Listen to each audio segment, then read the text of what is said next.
Time buries nothing. It simply changes the hiding place. Every ruin carries impossible fingerprints no era should possess. Follow fading echoes where logic unravels, memory deceives, belief fractures. 3 relentless hours await, revealing unsettling riddles that refuse surrender, lingering long after silence claims the final frame forever. On the northern edge of Sri Lanka, where dry plains meet the sea and scattered trees cast long shadows across ancient ground, lies Kandarodai. At first glance, it seems almost modest. Low stone foundations emerge quietly from the earth. Rows of small, circular stupas rise only a short distance above the soil, weathered by centuries of wind, rain, and relentless tropical heat. There are no towering temples or dramatic walls here. Instead, the silence itself becomes part of the landscape, inviting careful observation rather than immediate admiration. Kandarodai is one of Sri Lanka's oldest known archaeological sites, associated with the ancient settlement often identified as Kadurugoda. Archaeological evidence suggests that people lived here more than 2,000 years ago, with occupation stretching back to at least the early centuries before and after the birth of Christ. Excavations have uncovered pottery, beads, coins, iron tools, and ceramics originating from distant lands, including Roman and South Indian trade networks. These discoveries paint a picture of a community deeply connected to maritime commerce, standing at the crossroads of cultures that crossed the Indian Ocean.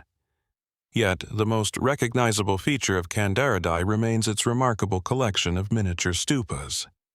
More than 20 survive today, each carefully constructed from coral limestone and arranged across a relatively small area. Unlike the enormous Buddhist monuments found elsewhere in Sri Lanka, these structures are strikingly compact. Their uniform appearance raises immediate questions. Were they built simultaneously according to a carefully planned design, or did they accumulate gradually over generations? Why were such unusually small monuments chosen instead of grander forms common throughout the region? Mainstream archaeology generally views the site as an important Buddhist monastic complex that flourished during a period of active trade and religious exchange. The stupas may have served as reliquaries or memorial monuments connected to respected monks, while the surrounding settlement supported both religious life and commercial activity. Similar patterns can be found elsewhere across South Asia, where monasteries often developed alongside prosperous trade routes. Still, several details resist easy explanation. The precise purpose of every stupa remains uncertain. Few inscriptions survive to identify the individuals commemorated or the events that inspired their construction. Some scholars have noted architectural influences that suggest contact with multiple cultural traditions rather than a single isolated community.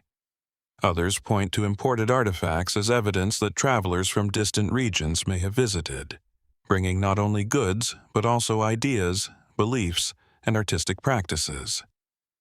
Local traditions add another layer of intrigue. Stories passed through generations speak of forgotten settlements buried beneath the surrounding fields, where much larger structures may still rest beneath layers of soil. While archaeological surveys have revealed additional remains in the wider area, many questions about the full extent of ancient Kandarodai remain unanswered. Could the visible ruins represent only a fraction of what once stood here? More speculative interpretations occasionally venture further, proposing that the site's carefully ordered layout reflects symbolic geometry or ceremonial planning, whose original meaning has been lost. Others wonder whether centuries of rebuilding concealed earlier phases of occupation reaching even deeper into antiquity. These ideas remain unproven, yet they continue to circulate because so much of Kandarodai has yet to reveal its complete story. As daylight fades across the quiet stone monuments, the site offers no dramatic declaration of its past. Instead, it presents fragments, carefully carved, patiently preserved, and quietly waiting, Every foundation, every weathered block, every modest stupa seems to suggest that the greatest mysteries are not always hidden inside colossal monuments. Sometimes they rest in places that appear almost ordinary, leaving only one lingering thought. How much of Kandarodai still lies undiscovered beneath the earth, patiently keeping its oldest memories beyond reach? If Kandarodai reminds us that even modest ruins can conceal extraordinary questions, the next destination expands that mystery on a far greater scale. Far from Sri Lanka, among the rugged hills of northeastern India, an immense wall winds across the landscape. A structure so ancient and so imposing that its builders are still the subject of quiet fascination. The Rajgir Cyclopean wall follows the contours of the hills surrounding the ancient city of Rajgir in the modern state of Bihar. From above, it appears almost like a stone serpent, weaving across ridges and valleys before disappearing into forests and rocky slopes. Standing beside it, however, its true character becomes clear. Massive boulders, some weighing several tons, have been carefully stacked without mortar, forming defensive barriers that once stretched for nearly 40 kilometers. Time has scattered sections and softened its edges, yet enough remains to reveal an engineering achievement unlike almost anything else from ancient India. Unlike polished monuments built to inspire admiration, the Cyclopean wall possesses a raw, almost primal appearance. Enormous stones rest directly upon one another, their irregular shapes fitting together with surprising stability. There is little decoration, no carved inscriptions proclaiming kings or victories. The wall seems to speak through its sheer presence alone. Most historians associate the structure with the ancient kingdom of Magadha, one of the most influential political powers of early India. Rajgir, known in ancient texts as Rajagriha, served as Magadha's capital before the rise of Pataliputra. The city occupies a unique geographical setting, surrounded by hills that naturally form a defensive basin. Rather than relying solely on these natural barriers, its inhabitants strengthened them with immense stone fortifications, creating a protected enclosure unlike any other in the region. Dating the wall precisely has proven difficult. Many scholars believe large portions were constructed between the 6th and 5th centuries BC, although certain sections may be older or have undergone repeated rebuilding over generations. Ancient literary sources mention Rajgir as an important center during the lifetimes of both the Buddha and Mahavira, suggesting that these formidable defenses already stood during one of the most transformative periods in South Asian history.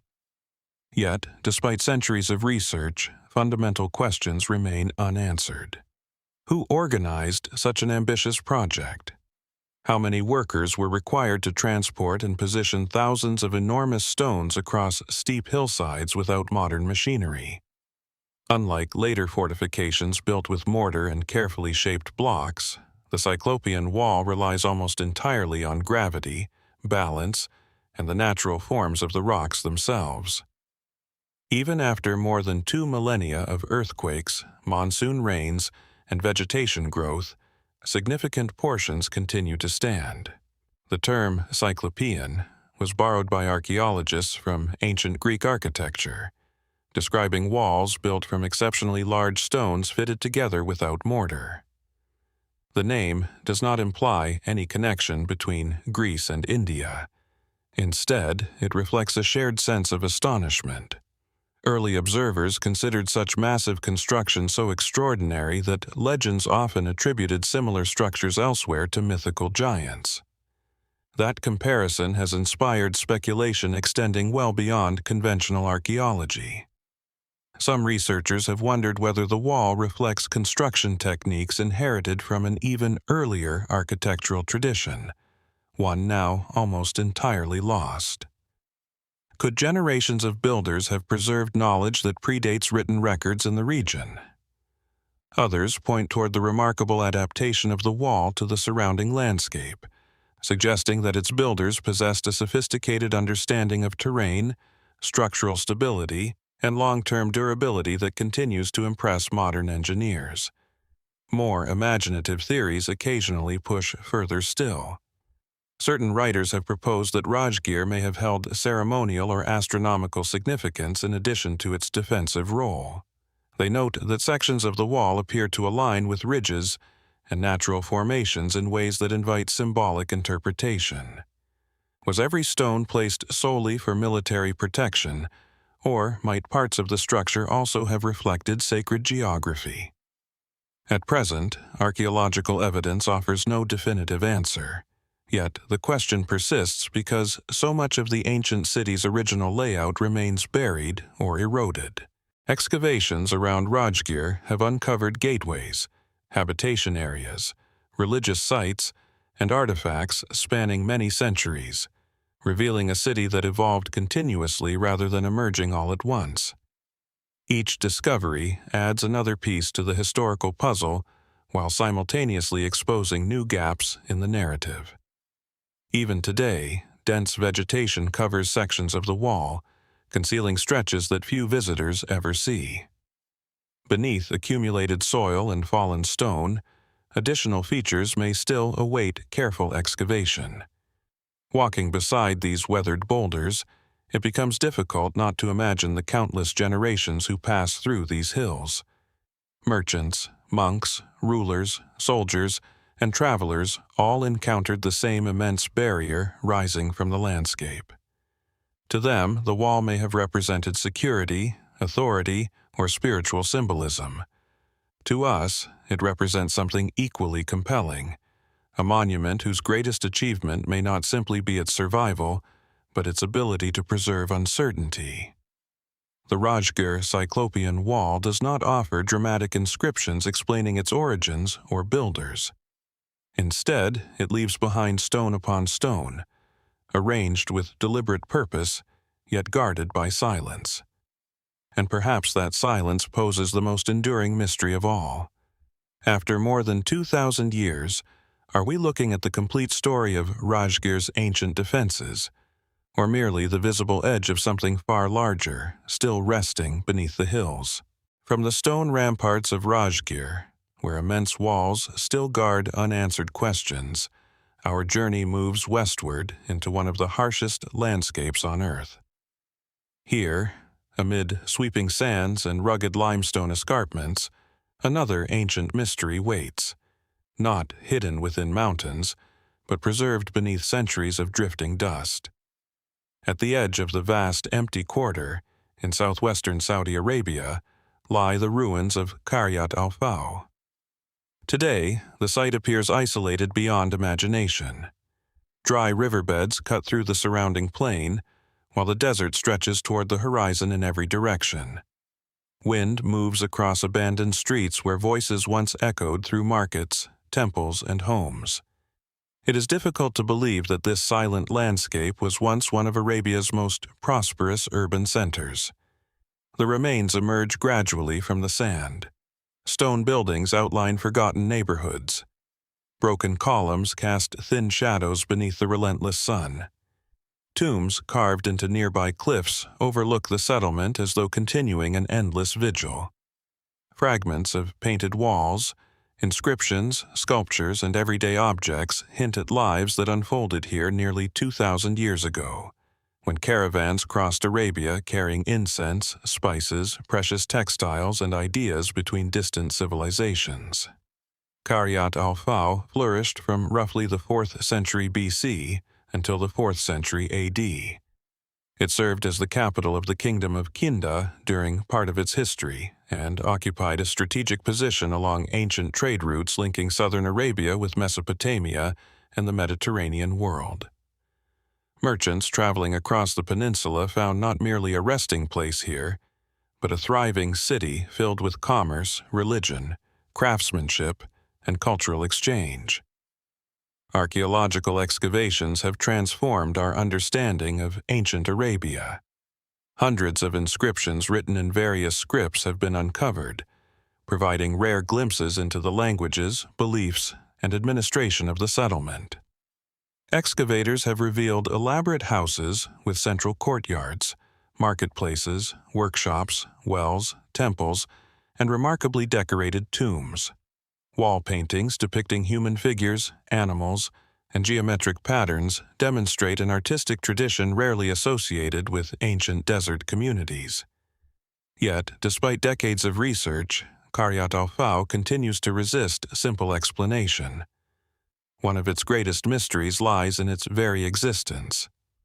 How did such a sophisticated urban center flourish in an environment where survival itself seems improbable? Modern visitors see an unforgiving desert, but ancient inhabitants developed ingenious methods for collecting seasonal water and managing limited resources. Wells, underground channels, and careful planning supported thousands of residents for centuries. Even so, the balance between prosperity and environmental hardship must have remained fragile. A slight change in climate, trade patterns, or political stability could have transformed abundance into vulnerability. The city's sudden decline raises equally compelling questions. Historical evidence suggests that changing trade networks gradually reduced its importance. As maritime commerce expanded, long-distance caravan routes became less dominant, weakening settlements that depended upon them. Political shifts across Arabia may also have contributed to its abandonment. These explanations fit much of the available evidence, yet they leave important details unresolved. Why do certain districts appear to have been deserted more rapidly than others? Did environmental pressures accelerate the process? Or did a series of smaller events combine to bring about the city's quiet disappearance? Its religious landscape offers another layer of intrigue. Excavations have uncovered temples dedicated to local deities alongside inscriptions invoking various divine figures worshipped throughout ancient Arabia. This diversity reflects a crossroads of beliefs where travelers from distant regions interacted peacefully through commerce and shared traditions. Yet, some symbols remain difficult to interpret. Certain carved images possess meanings that have faded with the languages that once explained them. Without complete written records, archaeologists can often identify the artwork, but not the stories it originally conveyed. The tombs surrounding Qaryat al-Faw are perhaps its most haunting feature. Many contain carefully arranged burial chambers, decorated with inscriptions and artistic details intended to accompany the dead into whatever lay beyond life. Some preserve remarkable sculptures displaying realistic facial expressions, uncommon in much of the region's surviving archaeological record. They seem less like anonymous relics than silent portraits of individuals whose names have nearly disappeared from history. Beyond established scholarship, more speculative ideas occasionally emerge. Some researchers have wondered whether undiscovered districts still lie buried beneath surrounding dunes, concealed by centuries of shifting sand. Others point toward unexplored areas beyond the known city limits, suggesting that Qaryat al-Faw may have been considerably larger than current excavations indicate. Remote sensing technologies continue to identify anomalies beneath the surface, hinting that substantial structures may remain untouched. There are also broader questions that archaeology alone cannot fully answer. How much knowledge passed through this city without ever being written down? Merchants carried more than merchandise. They transported stories, astronomical observations, engineering techniques, religious ideas, and political news across continents. Could Qaryat al-Faw have served as an intellectual crossroads as important as its commercial role? The archaeological record preserves fragments, but conversations leave few traces. As daylight fades over the empty streets, the desert slowly reclaims the outlines of walls and courtyards. Wind softens every footprint almost as quickly as it appears, just as centuries have softened the memory of those who built this remarkable city. Yet, beneath the sand, countless stones remain undisturbed, their secrets protected by silence. The greatest mystery may not be why Qaryat al-Faw disappeared, but how much of its story still waits below the shifting desert, hidden from every map and every memory. As the desert gradually reclaimed Qaryat al-Faw, preserving its forgotten streets beneath shifting sand, another ancient sanctuary tells a different story. Here, the mystery was not hidden by abandonment alone, but shaped by thousands of years of continuous belief. On a rocky hill overlooking the brilliant blue waters of the Mediterranean, the ruins of Tas-Silġ reveal a place where civilizations changed, religions evolved, and sacred ground remained sacred through every transformation. Located near the harbor of Massacre on the southeastern coast of Malta, Tas-Silġ appears surprisingly modest at first glance. Broken limestone walls emerge from low vegetation, while fragments of columns and foundations trace the outlines of buildings that once stood proudly above the sea. The surrounding landscape is peaceful. Gentle coastal winds move through wild grasses, and distant waves break against rocky shores much as they have for countless generations. Yet, beneath this quiet surface lies one of the Mediterranean's longest continuously used sacred sites. Archaeological evidence suggests that human activity at Tas-Silġ began during Malta's prehistoric temple period, possibly as early as the 3rd millennium BC. The earliest sanctuary was constructed using the same massive limestone tradition that produced Malta's famous megalithic temples. Over the centuries that followed, however, the site did something remarkably rare. Instead of being abandoned when new cultures arrived, it was repeatedly adapted and transformed. The Phoenicians established a temple here dedicated to the goddess Astarte, whose influence spread across much of the ancient Mediterranean through maritime trade. Later, under Roman rule, the sanctuary became associated with Juno, reflecting Rome's tendency to incorporate local religious traditions rather than erase them entirely. Centuries afterward, during the Byzantine period, parts of the complex were converted into a Christian basilica. The stones themselves remained, even as the names of the gods changed. This extraordinary continuity fascinates historians. Why did generation after generation choose this exact hilltop for worship? Many ancient temples disappeared with the cultures that created them, but Tas-Silġ continued attracting devotion for nearly 3,000 years. The answer may partly lie in geography.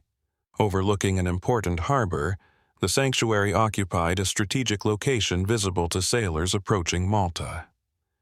Religious centers often emerged near major trade routes, serving both local communities and travelers arriving from distant shores. Excavations have uncovered pottery, sculptures, inscriptions, altars, architectural fragments, and countless everyday objects spanning multiple civilizations. Each layer reveals another chapter in the site's remarkably long history. Archaeologists often describe Tas-Silġ as a textbook example of cultural continuity, where successive societies inherited sacred landscapes instead of beginning entirely anew. Yet, continuity alone cannot explain every mystery. Certain architectural features remain difficult to interpret because later builders repeatedly modified earlier structures. Walls from one era cut through foundations belonging to another. Ancient entrances were sealed while new ones appeared elsewhere. Entire ceremonial spaces were redesigned to accommodate changing rituals. As a result, reconstructing the sanctuary's earliest appearance has become an intricate archaeological puzzle. Some researchers believe significant portions of the prehistoric temple remain buried beneath later construction, protected simply because newer civilizations built directly above them rather than removing them.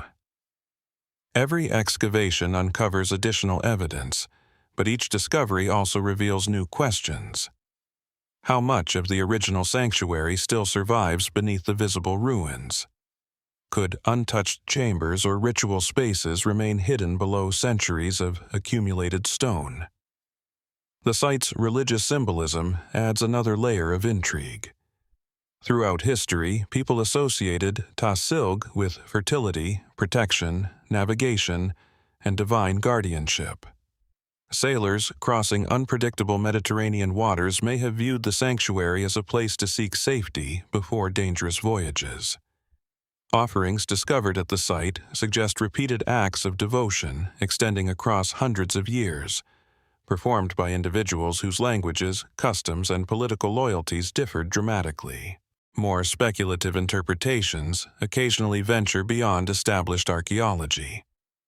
Some observers have suggested that the location itself possessed qualities ancient communities considered inherently sacred, independent of any particular religion.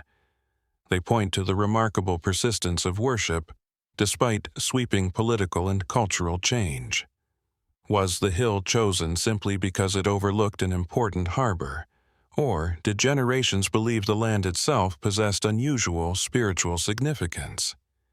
Others have wondered whether unexplored sections surrounding the sanctuary conceal additional ceremonial structures connected to the broader sacred landscape. Modern archaeological surveys continue to investigate the area using increasingly sophisticated technologies, revealing subtle anomalies beneath the surface that may represent undiscovered walls or foundations. For now, these remain possibilities rather than confirmed discoveries. Standing among the weathered stones today, the silence feels layered rather than empty. Every block has witnessed countless voices calling upon different gods, speaking different languages, expressing hopes remarkably similar despite the passing of millennia. Empires rose and disappeared, religions transformed, kingdoms collapsed. Yet, people continued returning to this same hill overlooking the sea. Perhaps that is Tas-Silġ's greatest mystery. Not simply what was built here, or who worshipped within its walls, but why this single place continued drawing humanity across thousands of years with an enduring power that no inscription fully explains. And somewhere beneath the limestone, where earlier sanctuaries still sleep beneath later foundations, the oldest answers may remain exactly where they have rested since the beginning. If Tas-Silġ reminds us that sacred places can preserve their meaning across thousands of years, the next mystery presents the opposite challenge. Here, the monuments remain. The cities have been uncovered, and thousands of carefully carved symbols survive.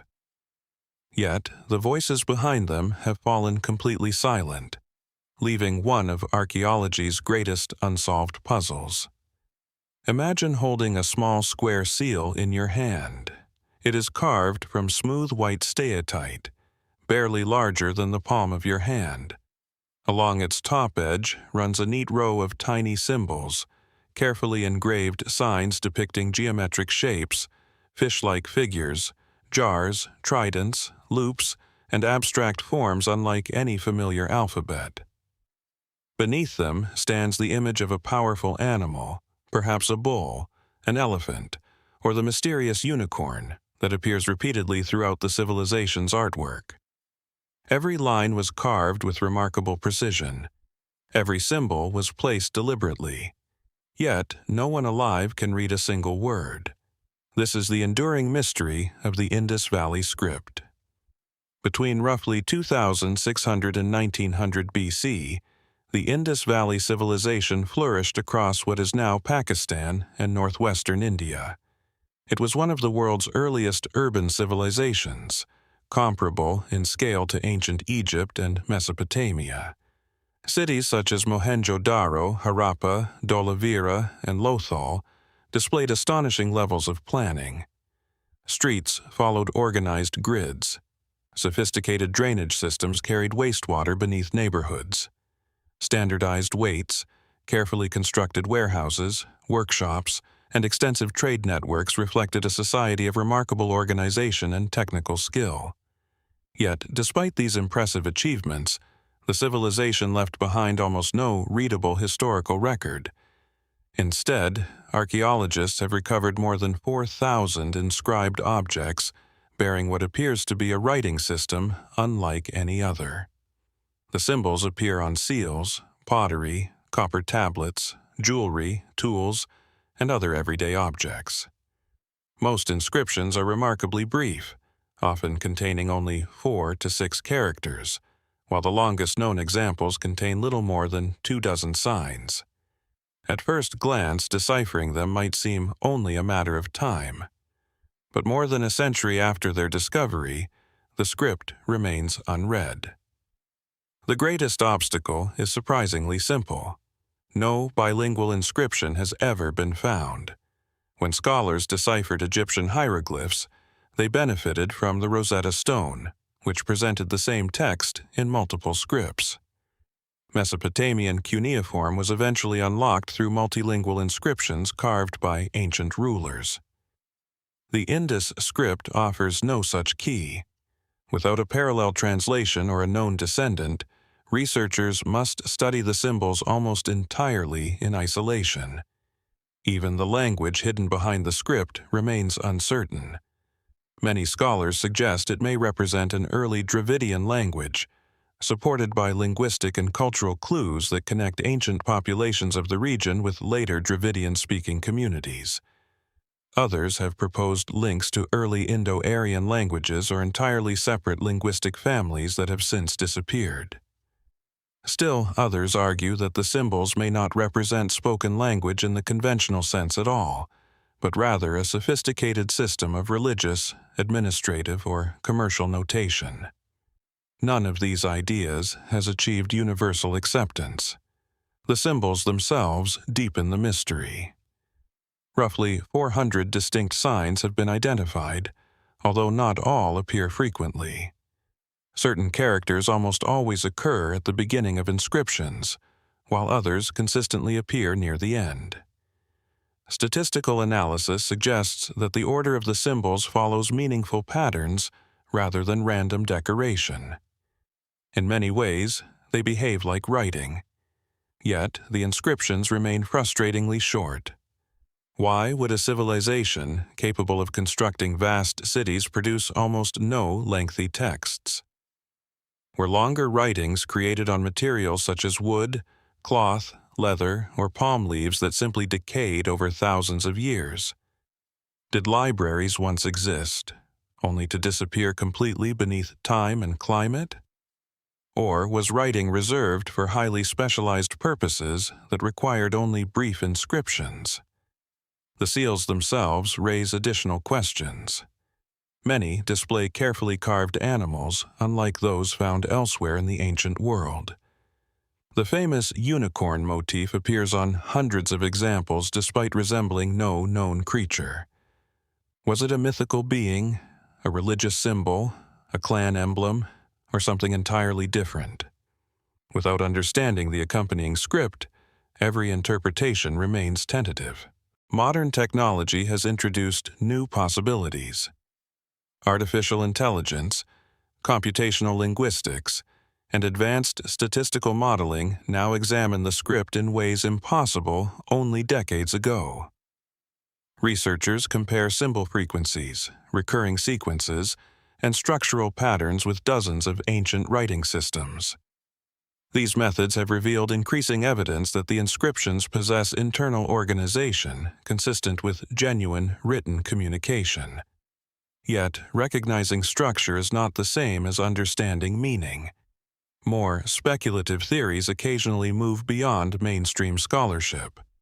Some propose that the script preserves knowledge from an even earlier cultural tradition now completely lost. Others suggest the civilization's apparent silence reflects only the tiny fraction of its material record that has survived. After all, archaeologists estimate that only a small percentage of Indus settlements have been fully excavated.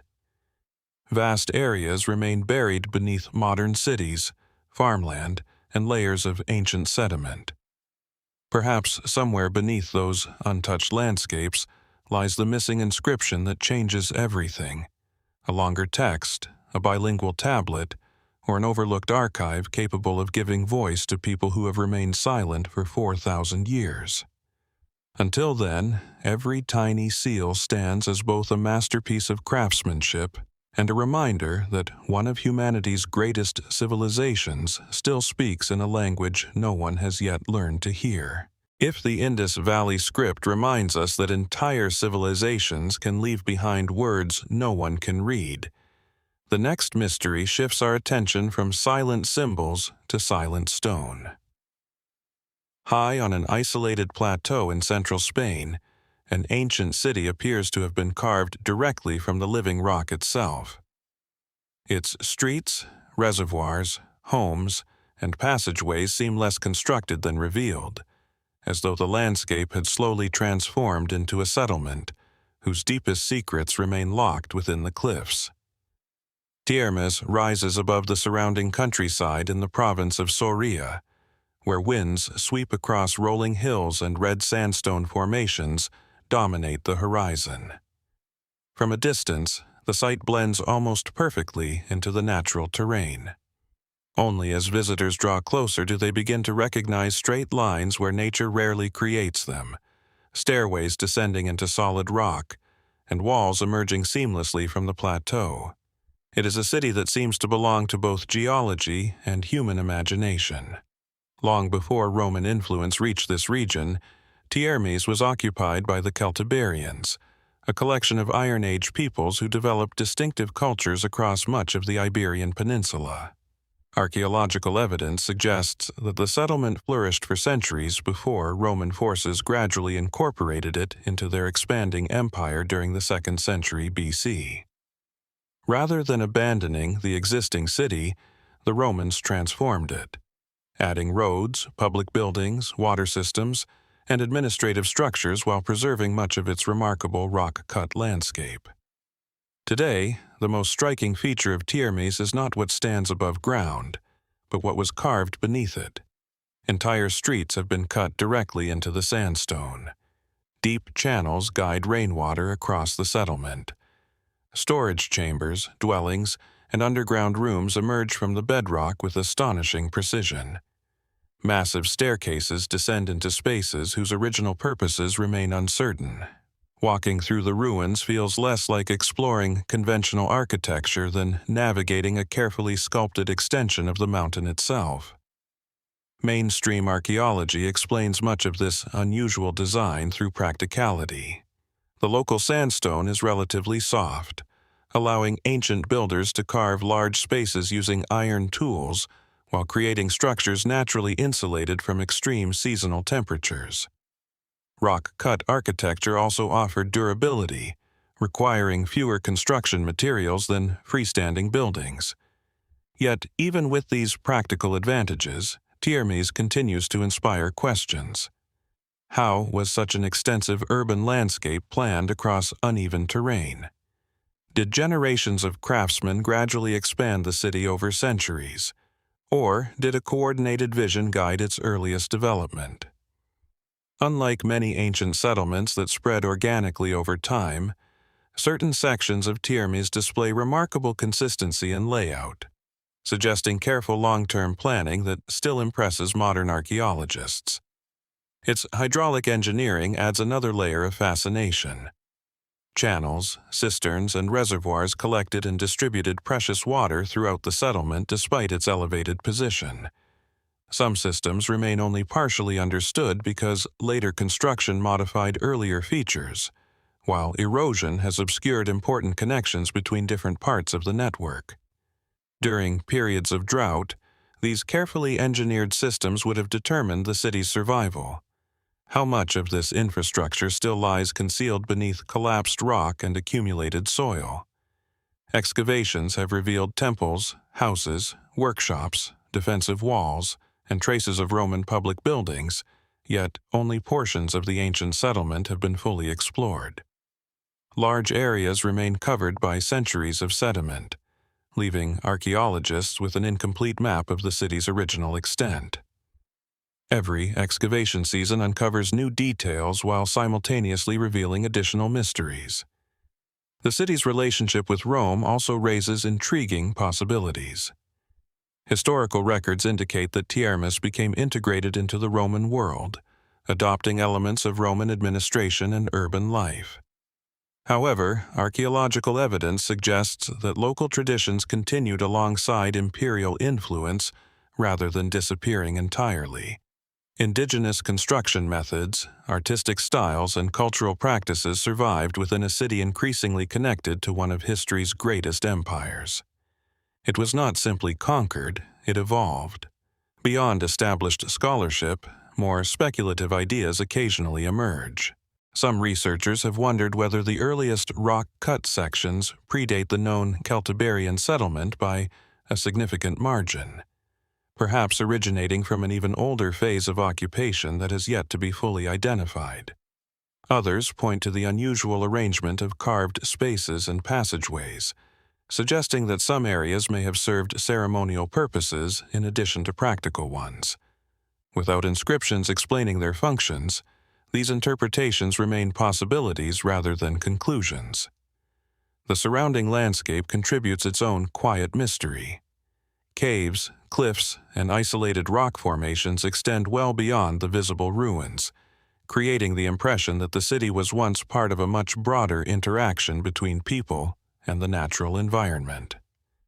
Remote sensing and geophysical surveys continue to identify buried anomalies that may represent undiscovered buildings or hidden sections of the settlement. What appears today as an archaeological site may be only the visible heart of a far larger complex. As evening light settles across the red sandstone, shadows deepen inside stairways carved more than 2,000 years ago.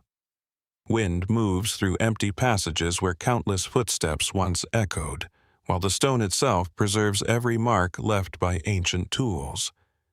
Tiermes does not overwhelm with towering monuments or lavish decoration. Instead, it offers something quieter and perhaps even more enduring, a landscape where nature and human ingenuity became almost impossible to separate. And somewhere beneath those weathered cliffs, where untouched layers still wait beneath the earth, the oldest chapter of Tiermes may remain unwritten, patiently hidden within the rock that has guarded it for centuries. From the sandstone passages of Tiermes, where entire streets seem to emerge from the earth itself, our journey now crosses the Atlantic to the mist-covered highlands of southern Colombia. Here, another ancient civilization left behind monuments that are impossible to ignore. They do not speak through inscriptions or towering walls. Instead, they watch in silence, hundreds of carved stone figures whose expressions have remained unchanged for more than 1,000 years. The San Agustín statues stand scattered across rolling green hills, dense forests, and ancient ceremonial sites overlooking the upper Magdalena River Valley. Mist drifts slowly through the mountains at dawn, softening the outlines of the landscape before revealing unexpected faces staring from beneath moss and lichen. Some figures stand alone beneath protective stone roofs. Others guard burial mounds or line forgotten ceremonial spaces. Each appears both familiar and unsettling, combining human features with animals, mythical beings, or symbols whose meanings have long been forgotten. The statues vary enormously in size and character. Some rise only a little higher than a person, while others tower well above eye level. Many display wide circular eyes, prominent fangs, crossed arms, or elaborate headdresses carved with extraordinary attention to detail. Jaguars, birds of prey, snakes, frogs, and other creatures appear repeatedly, often merging seamlessly with human forms. The result is neither entirely realistic nor entirely mythical, but something existing between the two worlds. Archaeologists believe these remarkable monuments were created by a complex society that flourished in the region from roughly the 1st century BC until around the 9th century AD. Although the people responsible left no known written language, they constructed ceremonial centers, burial complexes, earthen mounds, and hundreds of monumental sculptures from volcanic stone transported across difficult terrain. Their society eventually declined long before European contact, leaving behind an artistic legacy unmatched anywhere else in South America. Despite decades of archaeological investigation, one fundamental mystery remains unresolved. Who exactly were the sculptors of San Agustín? Unlike the Maya or the Inca, no surviving historical accounts describe the people who created these monuments. Their language disappeared. Their traditions faded. Their political organization remains only partially understood through excavation alone. Everything archaeologists know has been reconstructed from artifacts, architecture, burials, and the statues themselves. The sculptures appear closely connected to funerary practices. Many stand beside elaborate tombs, suggesting they served as guardians of the dead or representations of powerful ancestors. Excavations have uncovered carefully constructed burial chambers containing pottery, ornaments, stone tools, and ceremonial objects. These discoveries support the view that San Agustín was not a single city, but a sacred ceremonial landscape occupied by interconnected communities over many centuries. Yet, the symbolism carved into the statues continues to inspire debate. Why do so many figures combine human and animal characteristics? Mainstream interpretations often connect these hybrid forms with spiritual transformation, religious authority, or shamanic traditions common among various indigenous cultures of the Americas. Jaguars, for example, frequently symbolize strength, leadership, or supernatural power, while birds may represent communication between earthly and spiritual realms. Even so, no written explanation survives to confirm these interpretations. Each statue remains open to multiple possibilities. Some figures hold mysterious objects whose purpose cannot be identified with certainty. Others display facial expressions unlike those found elsewhere in ancient American sculpture. Certain monuments appear almost identical despite being separated by considerable distances, raising questions about whether master artisans traveled between ceremonial centers or whether a shared symbolic tradition united communities across the region.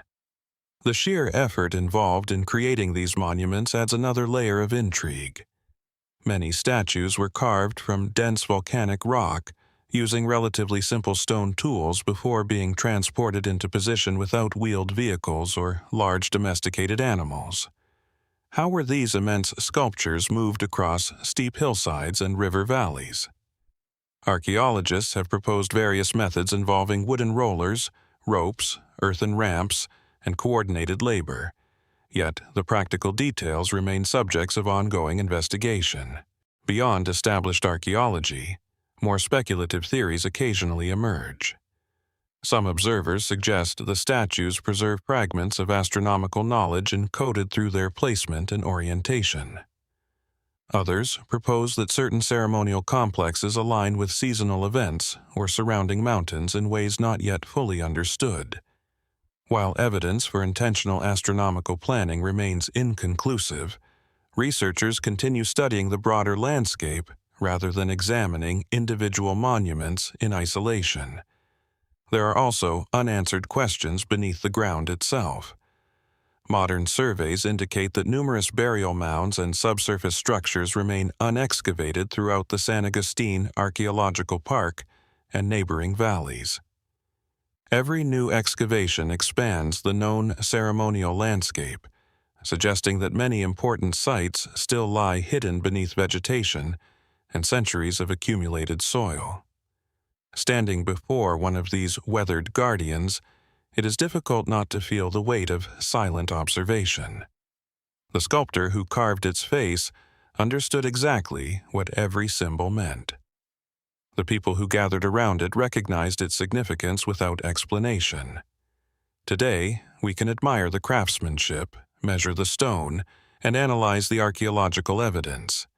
Yet, the deeper language of these monuments remains elusive. Perhaps that is why the San Agustín statues continue to captivate historians and travelers alike. They have survived not simply because they were carved from stone, but because they continue asking questions no inscription has answered.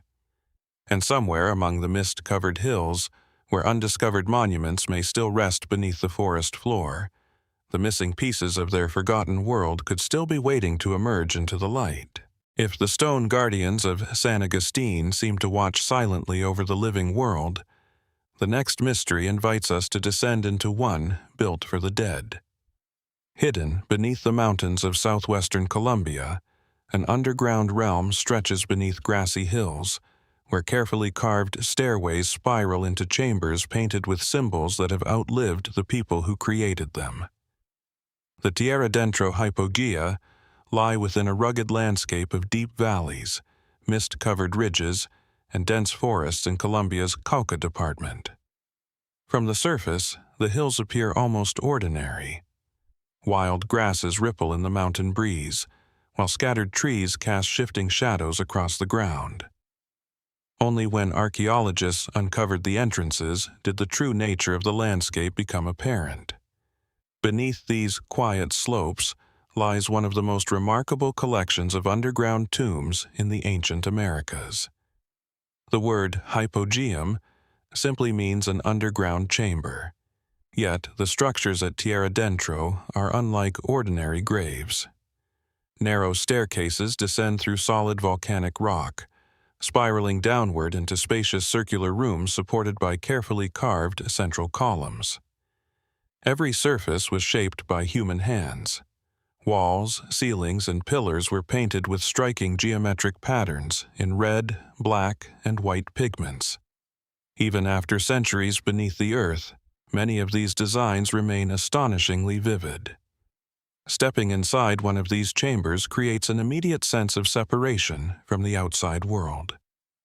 Sunlight fades behind the entrance. Cool air replaces the warmth of the mountain landscape. Every carved line seems deliberate, every painted symbol purposeful. It feels less like entering a burial place than crossing into an entirely different realm. Archaeologists believe the Tierradentro Hypogea were constructed between approximately the 6th and 9th centuries AD by indigenous communities whose identities remain only partially understood. Unlike neighboring civilizations that left larger settlements or extensive monumental architecture, these people devoted extraordinary effort to creating elaborate subterranean tombs for members of their elite. Human remains, ceramic vessels, ornaments, and ritual offerings discovered within the chambers suggest that these were places of profound ceremonial importance rather than simple burial sites. Yet, many of the most important questions remain unanswered.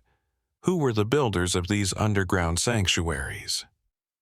No written language survives to identify their rulers, beliefs, or traditions. Everything known about their society comes from archaeology, oral traditions, and careful study of the landscape itself. Even the relationship between Tierradentro and the nearby San Agustín culture continues to generate discussion.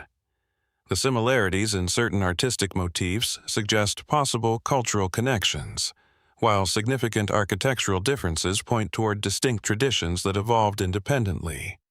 The engineering alone inspires admiration. Using stone tools and remarkable precision, ancient craftsmen excavated deep vertical shafts into volcanic rock before carving symmetrical chambers below. Central columns were left standing to support the ceilings, while niches, benches, and decorative elements were shaped directly from the surrounding stone. The result is architecture created not by assembling materials, but by removing them with extraordinary care.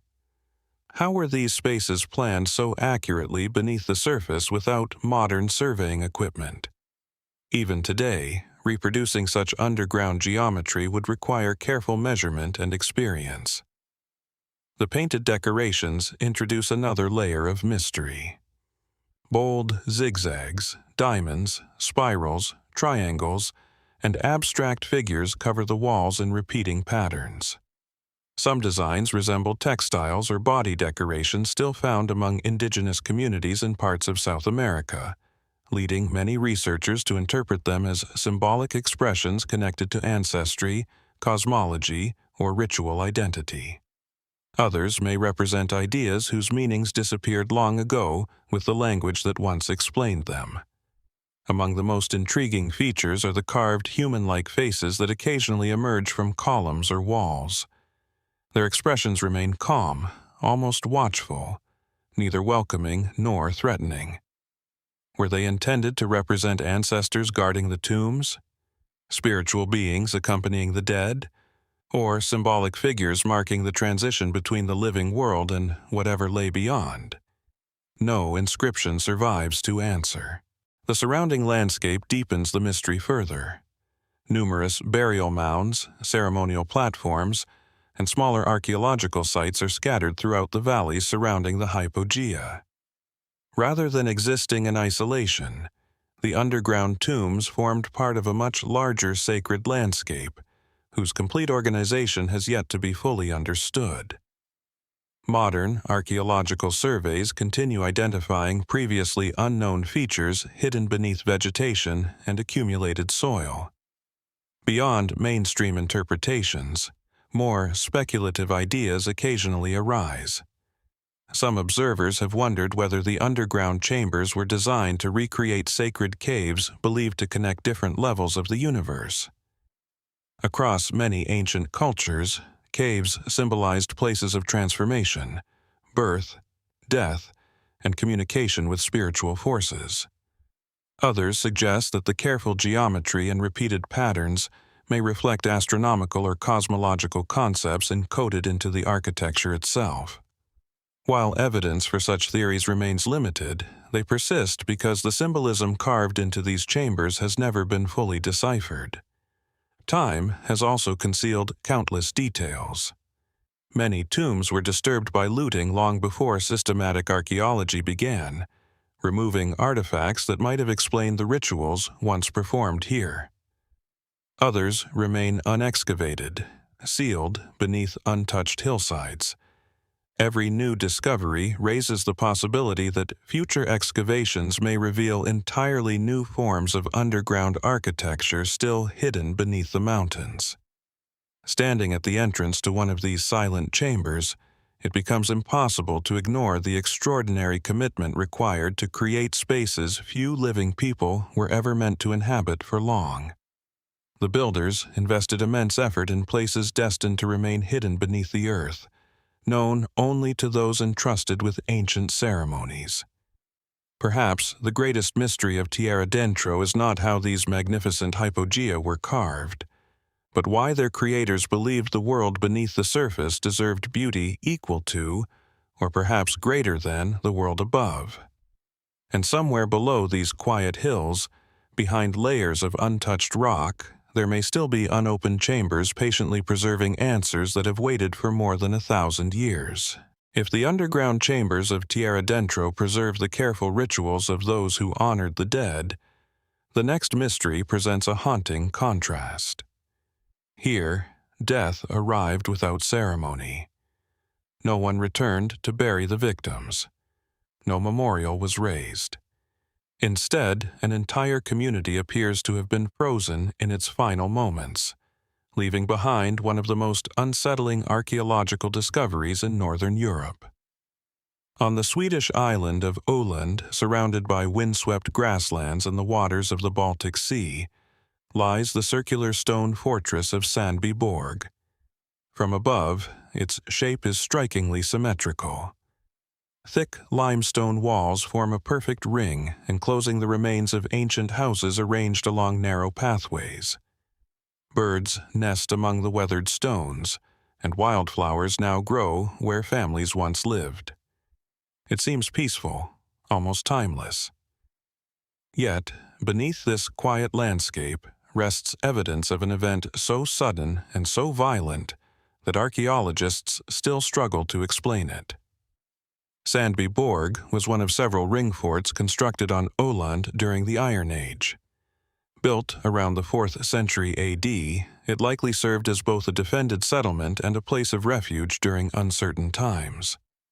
Stone walls protected dozens of homes where farming families, craftspeople, and local leaders carried out their daily lives. The community was not isolated.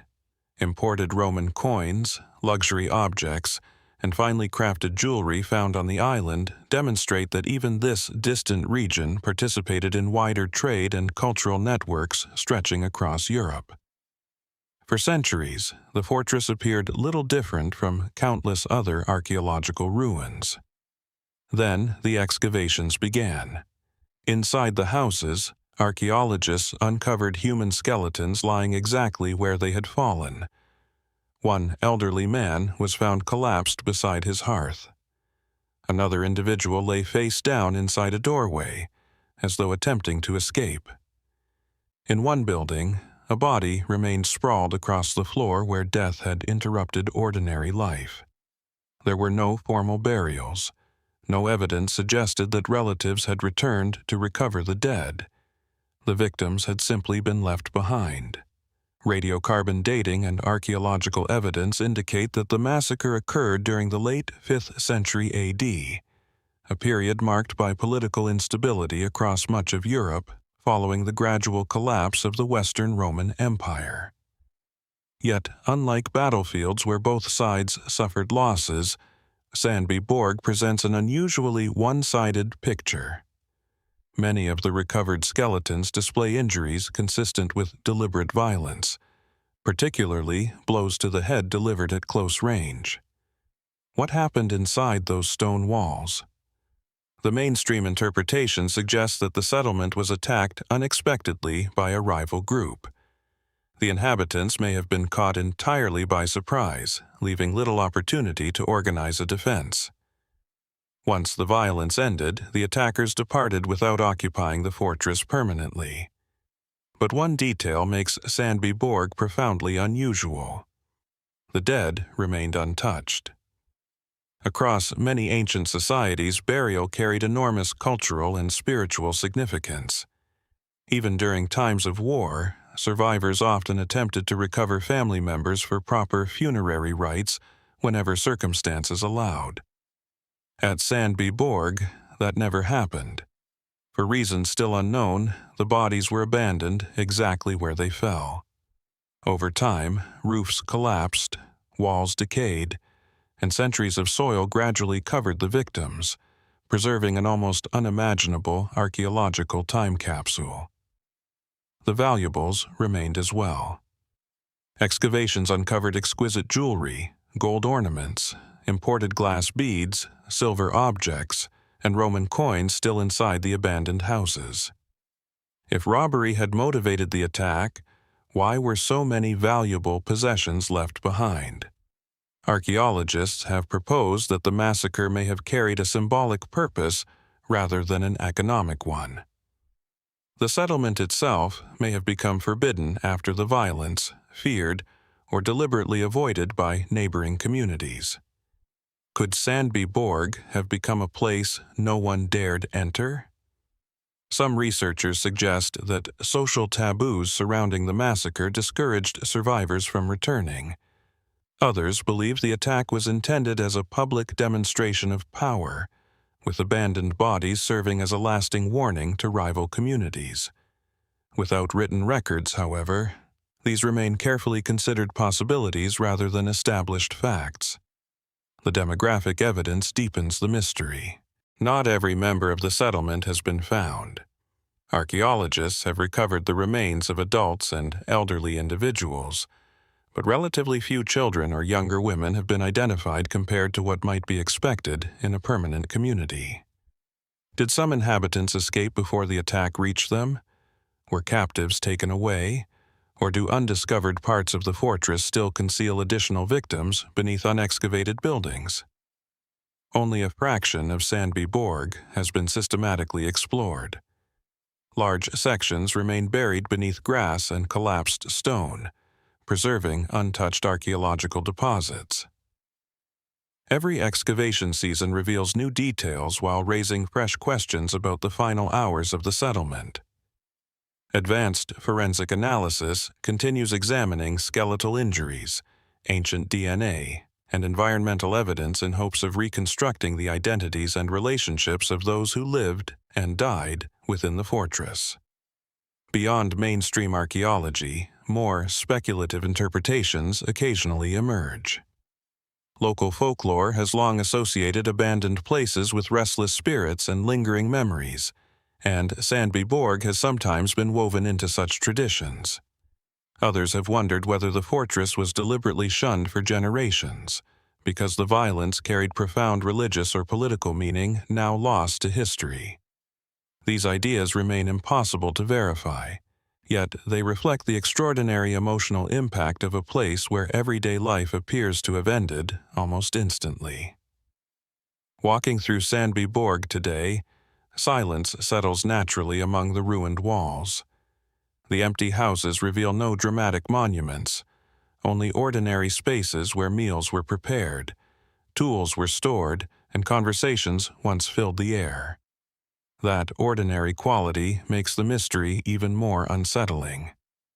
This was not a legendary palace or a famous battlefield. It was simply a community that disappeared without explanation, leaving behind unanswered questions instead of remembered names. Perhaps somewhere beneath the unexcavated houses, another doorway still conceals the missing pieces of the story. Or perhaps the greatest secret of Sandby Borg is one that no artifact can fully reveal: why an entire settlement was erased so completely that even those who survived never returned to speak for the dead. If Sandby Borg leaves us with the silence of a forgotten tragedy, the next mystery speaks through marks carved patiently into stone. There are no abandoned skeletons here, no ruined fortresses, and no written chronicles waiting to be translated. Instead, thousands of images stretch across ancient lava fields, preserving messages whose meanings have faded with time, inviting every generation to search for answers among the rocks. Along the western coast of Hawaii Island, overlooking the deep blue waters of Kealakekua Bay, a vast field of dark volcanic lava extends across the landscape. At first glance, the terrain appears barren and almost lifeless. Jagged basalt, shaped by ancient eruptions, glows beneath the tropical sun, while hardy shrubs cling to cracks in the stone. Yet, hidden across these weathered surfaces are countless carvings, figures etched into the rock by people who lived here centuries before written history reached the islands. These are the Kealakekua petroglyph fields, one of the largest concentrations of rock carvings in Hawaii. Scattered across the lava are thousands of carefully pecked images. Human figures stand with outstretched arms. Triangular bodies, circles, footprints, sails, canoes, animals, and mysterious geometric forms appear in endless variation. Some carvings are only a few centimeters across, while others stretch over a meter in height. Many overlap older designs, creating intricate layers of artistic expression accumulated over generations. Unlike paintings created on cave walls, these petroglyphs were carved directly into hardened lava using stone tools. Every mark required patience and deliberate effort. There was no easy surface to work with. The volcanic rock resisted every strike, ensuring that each completed image represented both skill and intention. Archaeologists generally believe many of the carvings date from between approximately the 12th and 18th centuries AD, although determining the precise age of individual petroglyphs remains extremely difficult. Weathering, repeated carving, and the absence of direct dating methods mean that many figures can only be placed within broad chronological ranges. What is certain is that the petroglyph fields formed an important part of native Hawaiian cultural life long before sustained European contact. Traditional Hawaiian knowledge offers valuable insight into their possible purposes. Some petroglyphs appear connected to genealogy, recording family lineages, or commemorating important individuals. Others may have marked significant life events such as births, journeys, victories, or religious ceremonies. Certain figures are thought to represent ancestral spirits or protective deities associated with particular places. In Hawaiian tradition, landscapes often carry profound spiritual meaning, and the lava fields surrounding Kealakekua Bay were no exception. Yet, despite these traditions, many carvings remain impossible to interpret with confidence. Why were certain symbols repeated hundreds of times while others appear only once?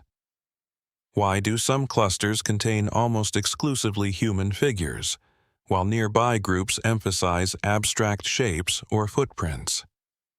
Without accompanying written explanations, archaeologists must rely on careful comparison, oral traditions, and archaeological context to reconstruct possible meanings.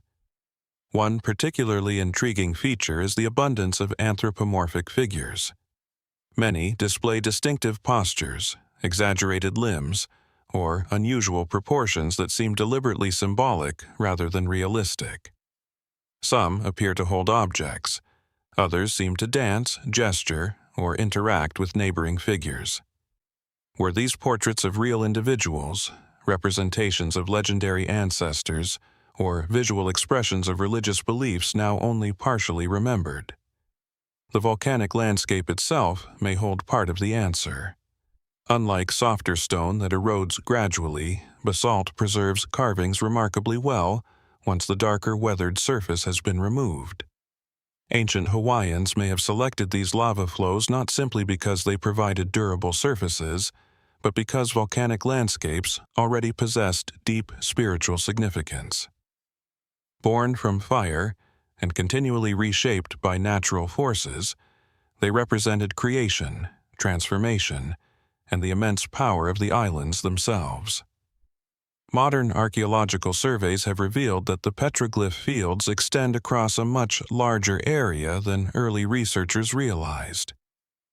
New carvings continue to be documented as vegetation changes, lighting conditions shift, and improved mapping technologies reveal previously overlooked details. Even today, no complete inventory exists. This raises another compelling question.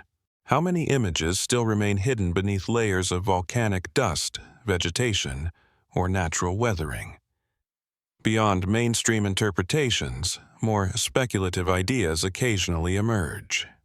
Some observers have proposed that particular arrangements of petroglyphs reflect astronomical observations or seasonal calendars, pointing to alignments with the sun's annual movement across the horizon.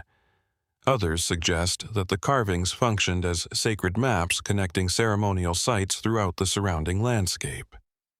While certain patterns deserve continued investigation, definitive evidence supporting these theories remains limited.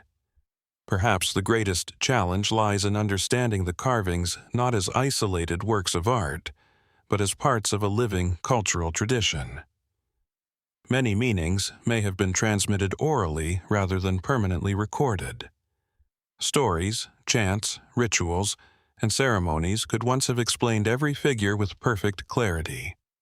When those traditions were interrupted through historical change, much of the symbolic language carved into the lava became increasingly difficult to recover.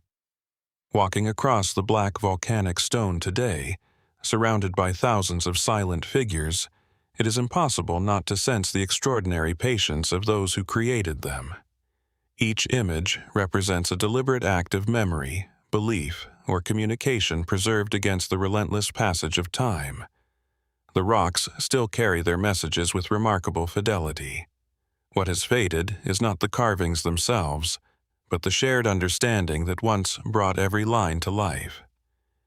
And perhaps somewhere among the countless petroglyphs still hidden across the lava fields, there remains a sequence of symbols or an overlooked pattern capable of revealing another fragment of this enduring mystery, a reminder that some of humanity's oldest conversations continue, even after the voices themselves have fallen silent. If the petroglyphs of Kealakekua preserve silent messages carved into volcanic stone, the next mystery survives through something even more fragile. Here, it is not granite or basalt that carries the past, but wood, antler, bark, and footprints, materials that almost never endure for thousands of years.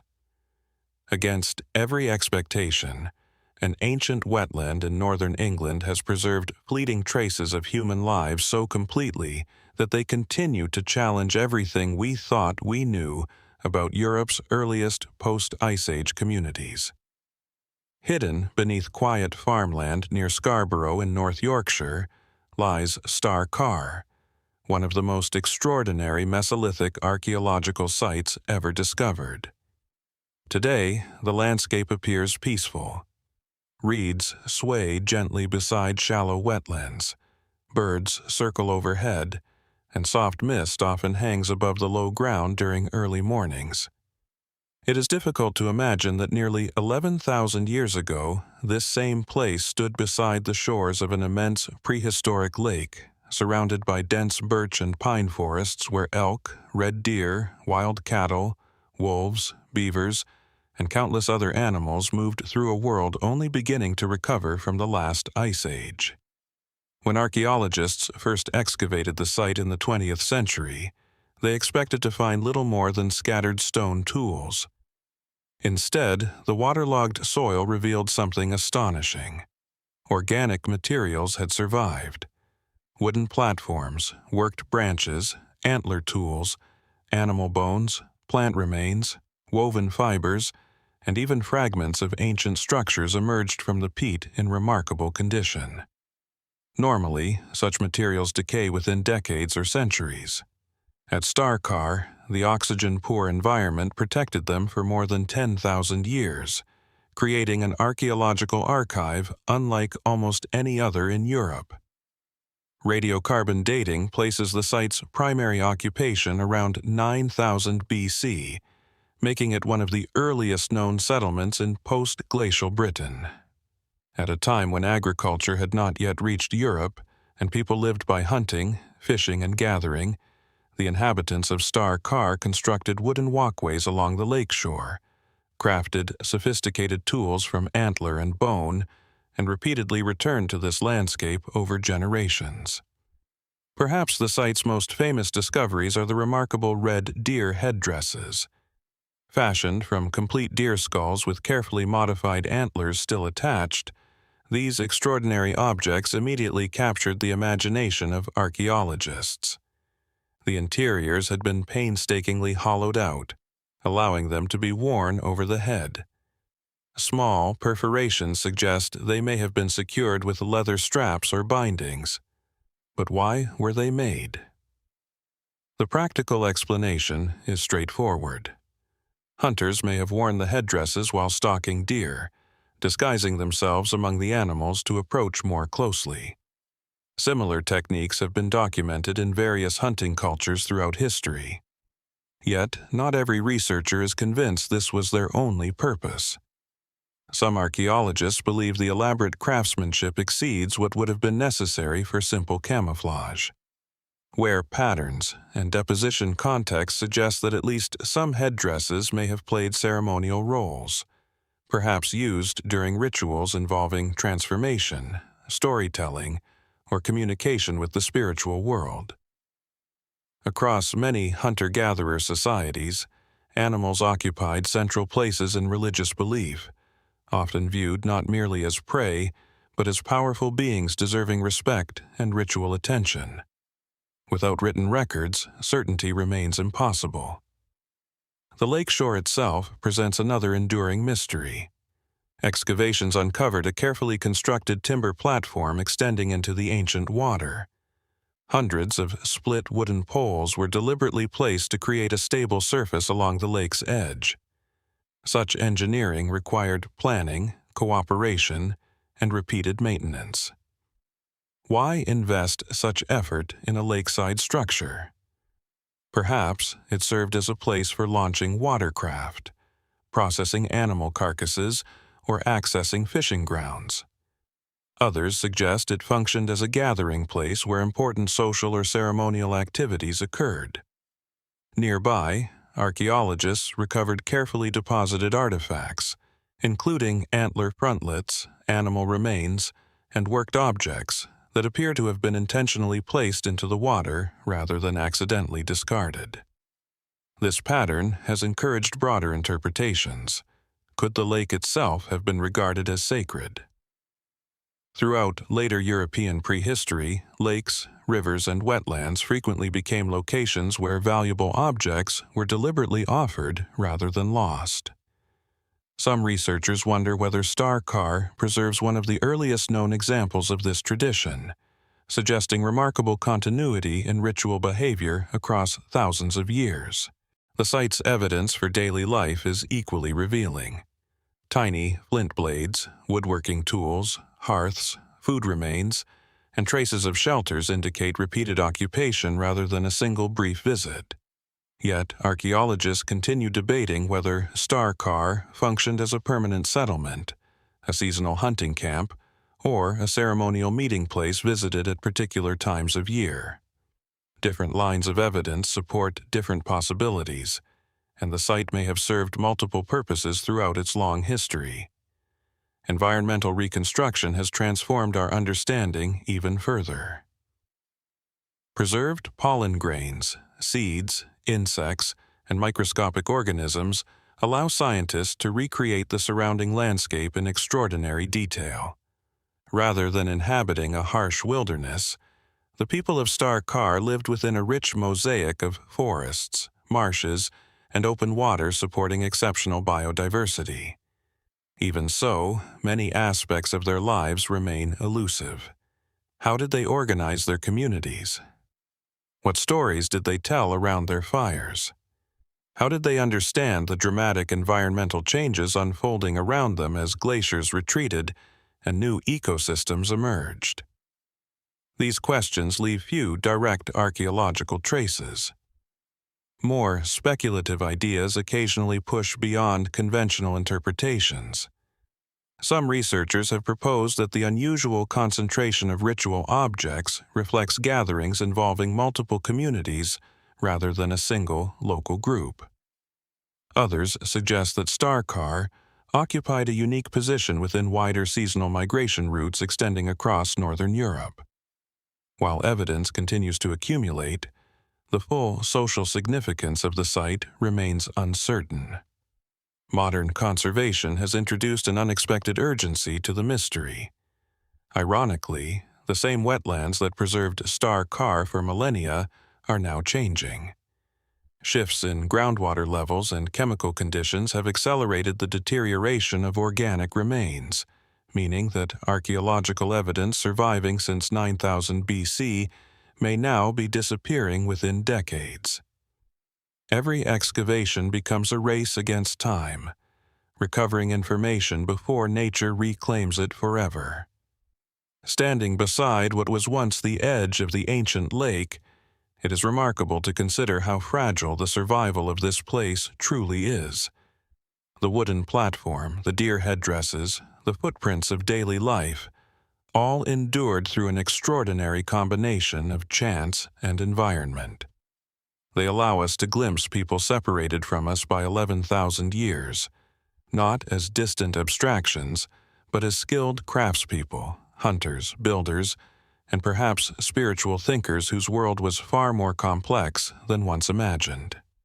Yet, even after decades of meticulous research, Carr refuses to surrender all its secrets. Beneath the remaining peat, beyond the excavated shoreline, and within artifacts whose true meanings have long been forgotten, there may still lie untold chapters of Europe's earliest human story, waiting patiently beneath the quiet waters that preserved them for thousands of years. If Carr reveals how fragile traces of humanity can survive against impossible odds, the next mystery confronts us with stone monuments that have endured in plain sight for more than 2,000 years. Yet, despite their permanence, they continue to provoke questions that reach far beyond archaeology. Here, carved faces, severed heads, and silent sanctuaries hint at beliefs so unfamiliar that even the ruins seem reluctant to explain them. High on a limestone plateau overlooking the countryside of southern France, the remains of Entremont Oppidum rest beneath open skies and sweeping Mediterranean light. From the hilltop, the surrounding valleys stretch toward the distant sea, offering commanding views of ancient routes once traveled by merchants, warriors, and migrating peoples. Today, only fragments remain: broken walls, collapsed buildings, stone streets, and weathered foundations slowly blending back into the landscape. But beneath this apparent simplicity lies one of Iron Age Europe's most enigmatic settlements. Entremont was established around the 2nd century BC and became the principal fortified settlement, or oppidum, of the Celtic people known as the Saluvii. Massive defensive walls enclosed homes, workshops, public spaces, and places of ritual significance. Positioned on elevated ground, the settlement controlled access to surrounding territories while serving as both a political center and a symbol of regional authority. Archaeological excavations have revealed a thriving community shaped by trade, craftsmanship, and cultural exchange. Pottery imported from the Mediterranean appears alongside locally produced goods. Metalworking flourished within the settlement, while evidence of agriculture and livestock demonstrates a stable economy capable of supporting a substantial population. Yet, it is not the city's walls or houses that have made Entremont famous. It is the heads.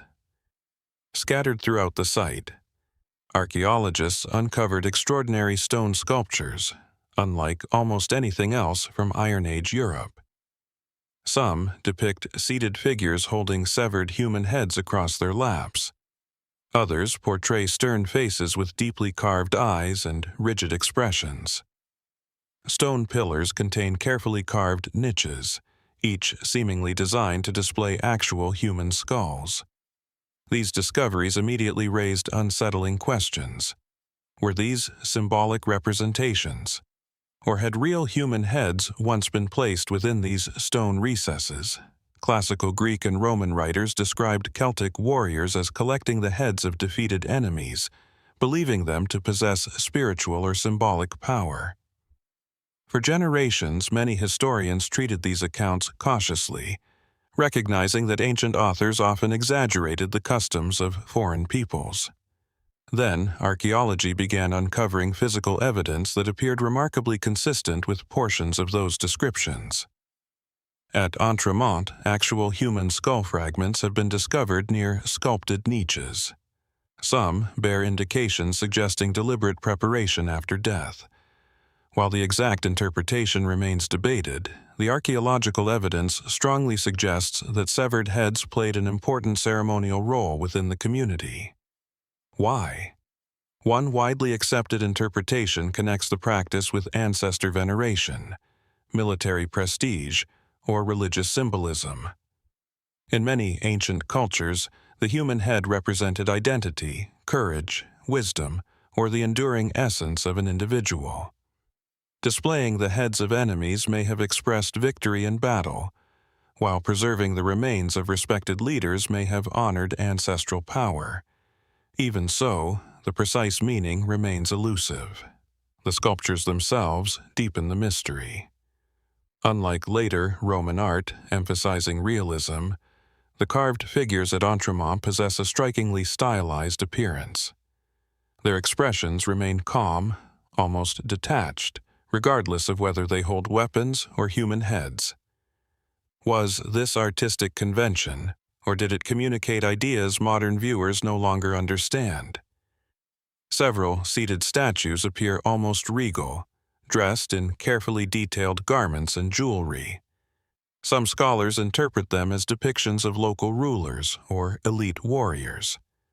Others suggest they represent divine beings, ancestral guardians, or participants in ceremonies whose symbolism has disappeared entirely. The sanctuary areas within the oppidum raise additional questions. Excavations have uncovered sacred spaces where rituals likely took place, yet few written records survive to explain the beliefs practiced there. Unlike neighboring Mediterranean civilizations that left inscriptions and extensive literature, the Celtic communities of southern Gaul relied largely upon oral tradition. Their stories, ceremonies, and religious teachings were remembered rather than recorded. When those traditions disappeared, much of their symbolic world disappeared with them. Entremont's final years add another layer of uncertainty. Historical sources indicate that Roman expansion into southern Gaul dramatically altered the region during the 2nd century BC. The Saluvii eventually came into conflict with Roman forces, and Entremont appears to have been abandoned following these campaigns. Nearby, the Romans established the new settlement of Aquae Sextiae, modern Aix-en-Provence, gradually replacing the old political center. Yet, archaeology suggests the transition may not have been immediate or entirely straightforward. Certain structures show evidence of continued activity even after Roman influence reached the area. Were small groups still occupying parts of the settlement? Did rituals continue among the ruins after political authority shifted elsewhere? The archaeological record offers hints but few definitive answers. Beyond mainstream scholarship, more speculative theories occasionally emerge. Some researchers have proposed that the arrangement of sculpted pillars in ceremonial spaces reflects cosmological beliefs tied to cycles of life, death, and rebirth. Others wonder whether the repeated emphasis on human heads represented not warfare alone, but a broader philosophical understanding of consciousness or the soul. Without written explanations from the people themselves, these ideas remain intriguing possibilities rather than established conclusions. Modern technology continues revealing new details through microscopic analysis, digital reconstruction, and residue studies performed on both sculptures and skeletal remains. Every new technique refines our understanding while simultaneously exposing fresh mysteries. Even the pigments that once colored many statues have largely disappeared, leaving modern visitors to imagine a sanctuary that originally appeared far more vivid than the weathered stone seen today. Standing among the ruins as evening shadows stretch across the plateau, it becomes clear that Entremont was far more than a military fortress. It was a place where politics, spirituality, memory, and identity converged in ways that remain difficult to separate. Every carved face seems to preserve an expression deliberately beyond interpretation, while every empty niche reminds us that the most meaningful objects once placed there are long gone. Perhaps that is Entremont's greatest mystery. Not whether its people honored the human head, but what they believed the head truly represented. Somewhere between the silent sculptures, the vanished rituals, and the forgotten stories passed from one generation to the next, an entire worldview still lingers, waiting for the fragment of evidence that might finally allow those ancient voices to be heard once again. If Entremont leaves us contemplating forgotten beliefs carved into silent stone, the next mystery carries us farther east into the forested mountains of Romania. Here, another ancient people built fortresses that resisted one of history's greatest empires. Their walls still crown the hills, their engineering continues to impress archaeologists, and their disappearance remains intertwined with questions that history has never completely answered. Hidden among the densely wooded ridges of the Orashti Mountains stands Costești Fortress, one of the principal defensive strongholds of the ancient Dacian kingdom. Even today, reaching the site requires climbing through forests where oak, beech, and pine trees blanket the steep slopes.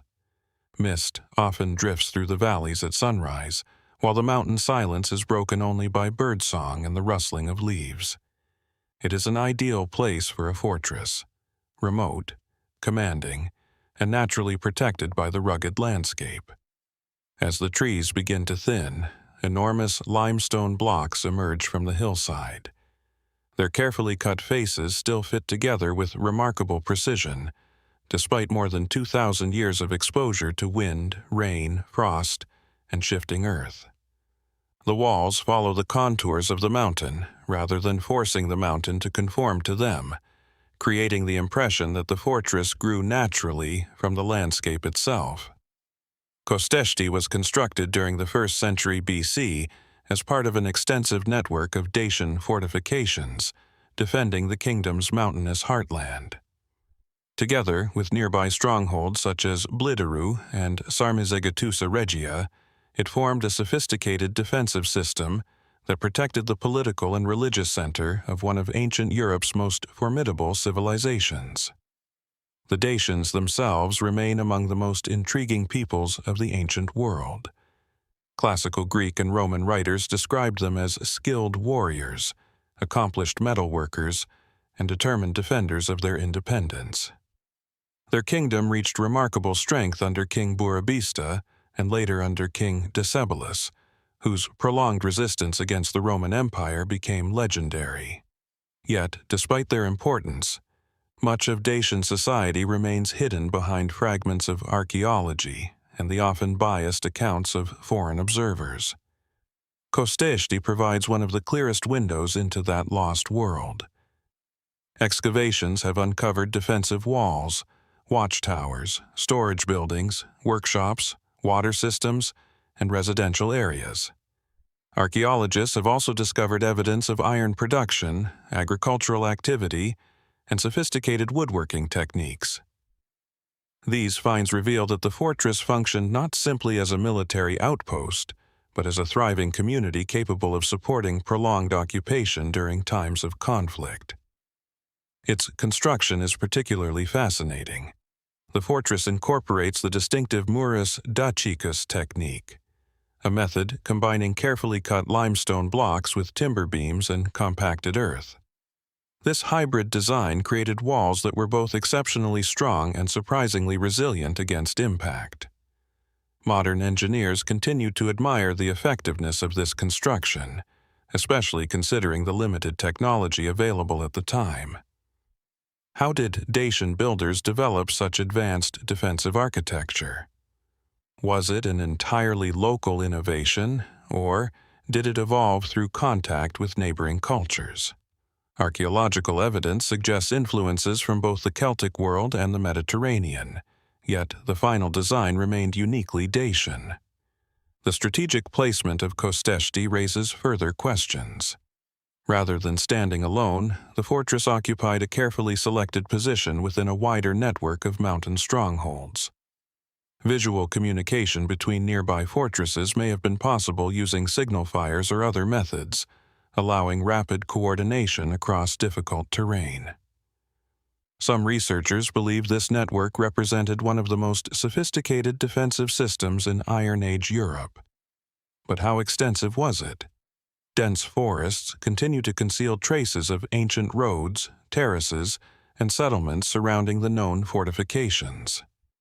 Modern LiDAR scanning has begun revealing subtle landscape features invisible beneath the trees, suggesting that the Dacian heartland may have been considerably more developed than earlier generations of archaeologists realized.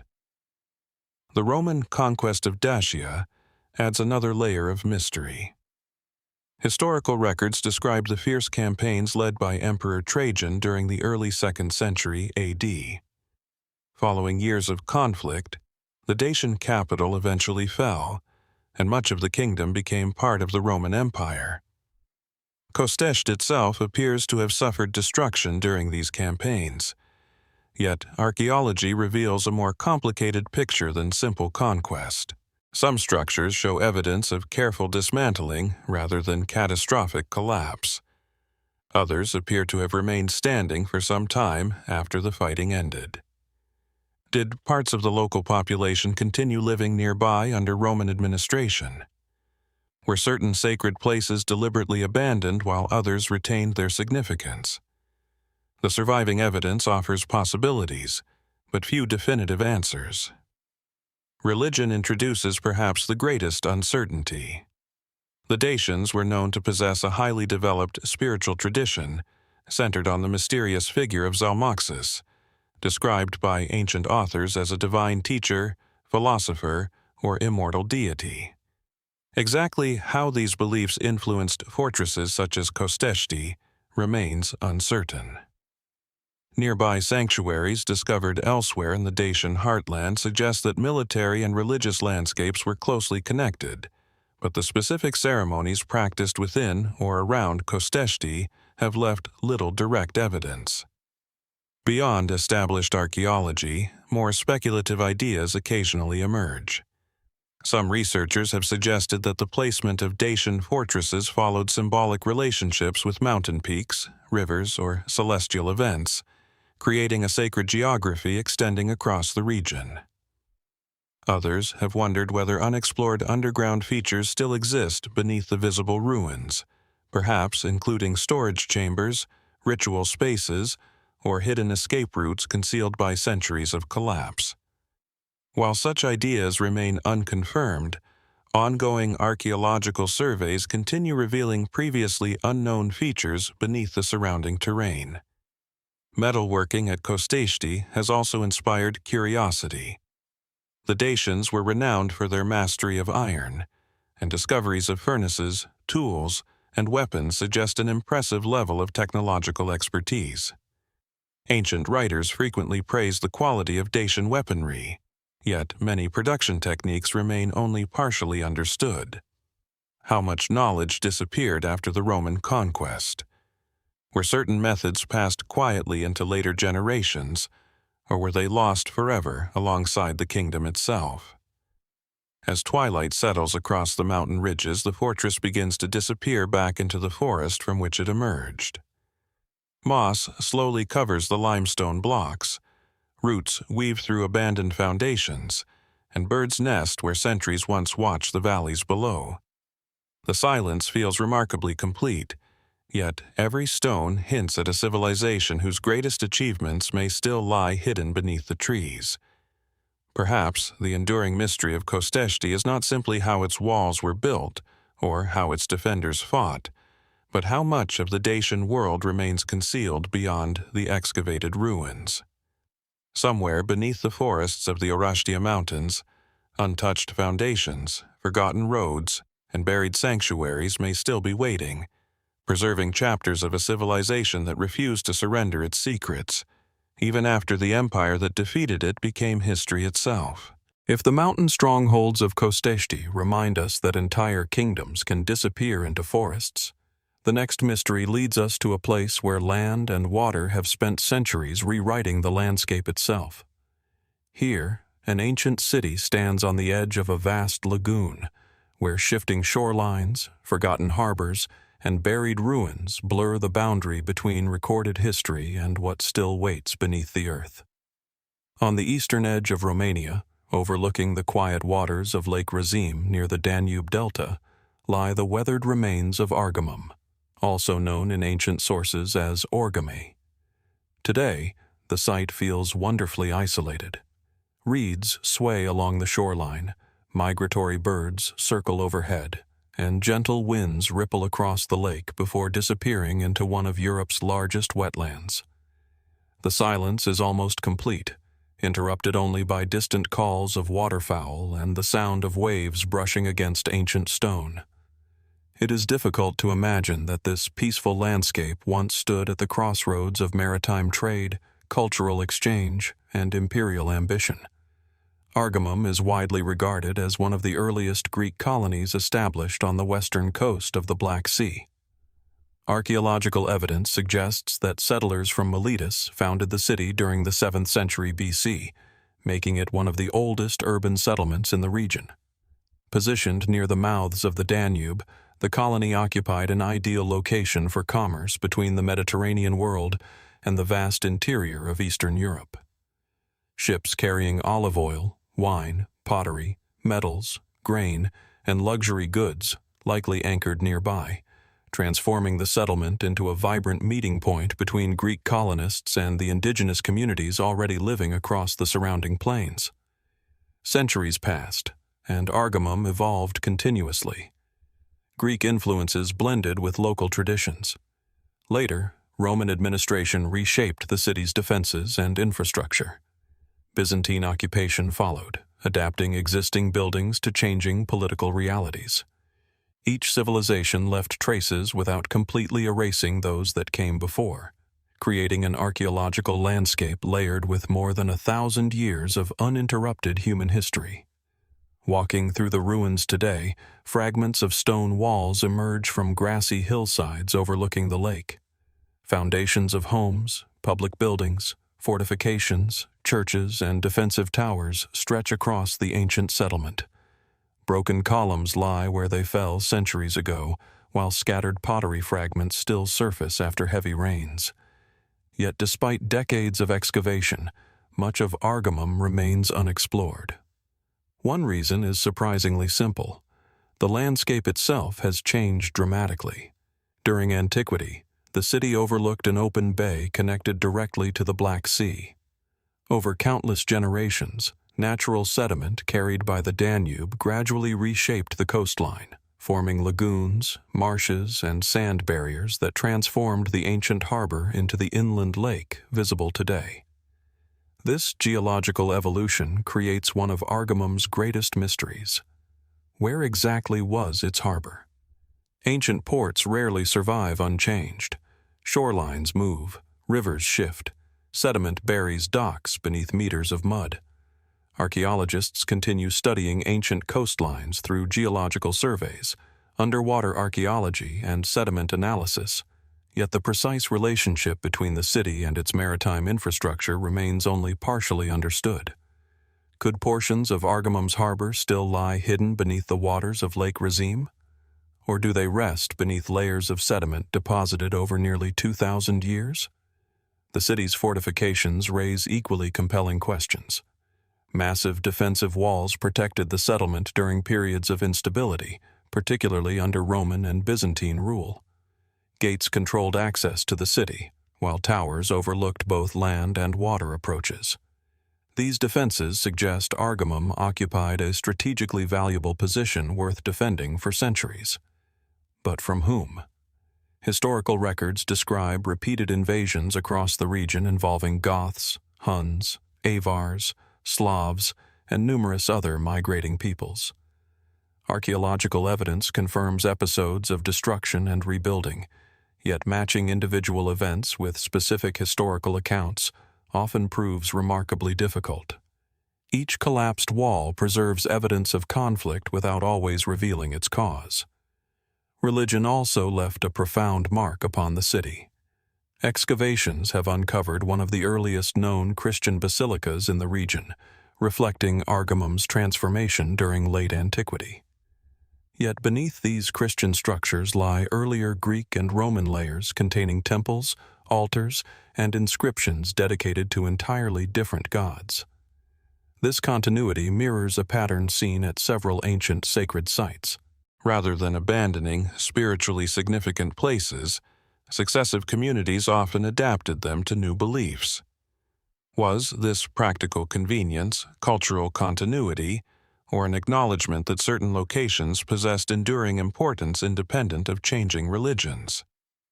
The archaeological record offers intriguing hints, but no final answer. Beyond mainstream scholarship, more speculative interpretations occasionally emerge. Some researchers have wondered whether substantial districts of Argamum remain completely buried beneath nearby fields, extending far beyond the currently excavated area. Geophysical surveys continue identifying anomalies beneath the surface that may represent streets, buildings, or defensive structures still untouched by excavation. Others point toward the surrounding wetlands themselves. The Danube Delta has preserved countless archaeological remains beneath waterlogged sediments, including wooden structures rarely surviving elsewhere.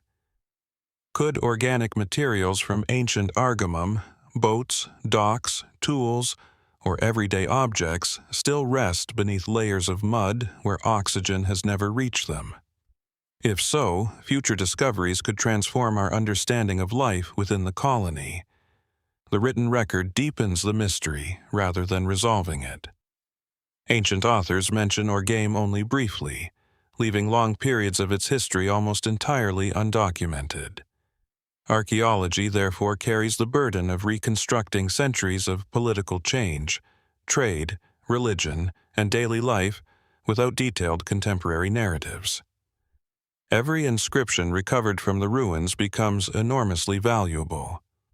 Every coin, ceramic fragment, and architectural detail contributes another sentence to a story whose larger chapters remain incomplete. Standing atop the ancient walls as evening light spreads across Lake Razim, it becomes impossible to separate the city from the landscape surrounding it. Water has shaped its history as surely as human hands shaped its buildings. Empires arrived and departed. Coastlines shifted. Harbors disappeared. Yet the stones remained, patiently overlooking a world transformed beyond recognition. Perhaps that is the enduring mystery of Argamum. Not simply how the city rose or why it declined, but how much of its true history now lies hidden beneath wetlands, sediments, and forgotten shorelines. Somewhere below the quiet waters, where ancient ships once approached crowded docks, the missing pieces of this remarkable settlement may still be waiting for the moment when the landscape finally decides to reveal them. If the shifting waters surrounding Argamum remind us that nature can conceal entire chapters of history, the next mystery takes us to an island where time, stone, and legend have become almost impossible to separate. Here, the ruins stand high above the Adriatic Sea, watching over cliffs that have witnessed thousands of years of changing civilizations. Yet, despite their commanding presence, many of the stories hidden within these walls remain frustratingly incomplete.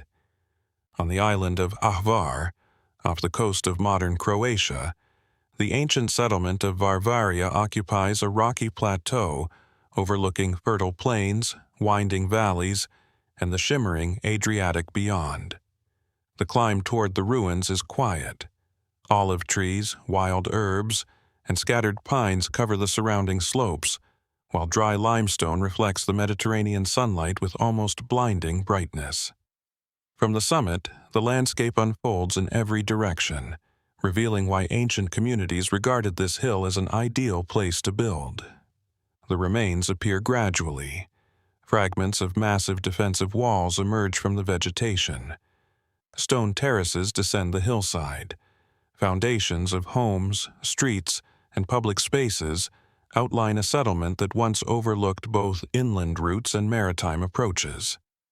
The silence is striking. Apart from the wind moving across the plateau, little disturbs the atmosphere. It feels less like an abandoned city than a place patiently waiting to be understood. Archaeologists identify Varvaria as one of the important fortified settlements connected with the Illyrian peoples who occupied much of the eastern Adriatic before Roman expansion transformed the region. Evidence suggests the site was inhabited for many centuries, with occupation stretching from prehistoric communities into the Roman period and beyond. Like many ancient settlements along the Adriatic coast, Varvaria did not belong to a single civilization. Instead, it evolved continuously as new cultures adapted the work of those who came before them. Its location was no accident. The elevated plateau offered exceptional visibility across surrounding farmland, while remaining naturally protected by steep slopes. From here, inhabitants could monitor movement along both coastal and inland routes. Trade, agriculture, defense, and communication all converged upon this strategic hilltop, making it an ideal center for regional power. Yet, beneath this practical explanation lies a deeper mystery. The fortifications themselves reveal remarkable sophistication. Large limestone blocks were fitted together with impressive precision, creating defensive walls capable of resisting both natural erosion and human attack. Certain sections display construction techniques that continue to intrigue archaeologists because they combine local building traditions with influences arriving through contact across the Mediterranean. How did these engineering methods develop? Were they the product of gradual local innovation? Or did generations of builders absorb ideas from distant cultures arriving by sea? The Adriatic has always been a corridor rather than a barrier. Greek merchants, Illyrian communities, Roman administrators, and countless sailors crossed these waters for centuries, carrying not only goods, but also technologies, beliefs, and architectural knowledge. Excavations have uncovered pottery, tools, coins, architectural fragments, and evidence of long-term habitation. Roman occupation introduced new forms of construction while preserving portions of the earlier settlement. Rather than completely replacing the existing community, successive generations repeatedly modified it, leaving archaeologists with an intricate puzzle of overlapping foundations and reused stone. This layering creates one of Varvaria's greatest challenges. Which walls belong to which era? In many places, Roman builders incorporated earlier Illyrian structures directly into later buildings. Medieval occupation added yet another chapter, reusing ancient masonry whose original purpose may already have been forgotten. Untangling these successive phases requires painstaking excavation, careful analysis, and sometimes a willingness to accept uncertainty where evidence remains incomplete. The surrounding landscape raises further questions. Beyond the visible ruins lie agricultural terraces, ancient pathways, and scattered archaeological features extending across the plateau. Modern surveys suggest that the settlement influenced a much larger area than previously recognized. What appears today as an isolated ruin may once have stood at the center of an extensive network of farms, shrines, workshops, and smaller communities now largely erased by time. Religion remains particularly elusive. Few inscriptions survive to describe the beliefs practiced by Varvaria's earliest inhabitants. Archaeologists have identified structures that may have served ceremonial purposes, yet their precise functions remain uncertain. Did sacred places occupy the highest points of the plateau? Were natural springs, unusual rock formations, or ancient trees incorporated into ritual life long before formal temples appeared? Without written records from the Illyrian inhabitants themselves, many aspects of their spiritual world remain hidden. More speculative interpretations occasionally venture further. Some researchers have noted the deliberate placement of certain defensive walls in relation to surrounding hills and valleys, wondering whether practical military concerns alone determined the settlement's layout. Others have suggested that portions of the plateau may conceal earlier prehistoric occupations buried beneath later construction, preserving evidence of communities that existed long before the known fortifications were built. Geophysical investigations continue revealing anomalies beneath the surface, subtle patterns indicating buried walls, structures, or streets still untouched by excavation. Every new survey expands the known extent of the settlement while reminding researchers how little has actually been uncovered.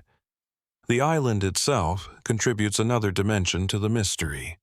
Hvar has been inhabited for thousands of years, and nearby archaeological discoveries demonstrate continuous human presence stretching deep into prehistory. Varvaria existed within this remarkably long tradition, connected not only to neighboring settlements, but to a wider maritime world extending across the Adriatic and beyond. Every arriving ship brought unfamiliar ideas. Every departing traveler carried stories elsewhere. How much knowledge flowed through this hilltop community without leaving permanent written traces? Standing beside the weathered limestone walls today, the Adriatic stretches endlessly toward the horizon, just as it did for the settlement's earliest inhabitants. The sea has changed remarkably little. The people who watched it, however, have disappeared almost entirely from memory. Their language faded. Their beliefs transformed. Their names survive only in fragments scattered across archaeology and classical texts written by outsiders. Perhaps that is Varvaria's most enduring mystery. Not merely who built its walls or defended its gates, but how many generations quietly shaped this remarkable place before history began paying attention. Somewhere beneath the plateau, hidden beneath layers of stone reused again and again across centuries, there may still rest the oldest foundations of all, waiting to reveal whether the true beginning of Varvaria lies even deeper in the past than anyone has yet imagined. If Varvaria reminds us that ancient settlements often disappear beneath layers of rebuilding, our next destination reveals a city whose memory survived not through its own people, but through the stories of its greatest rival.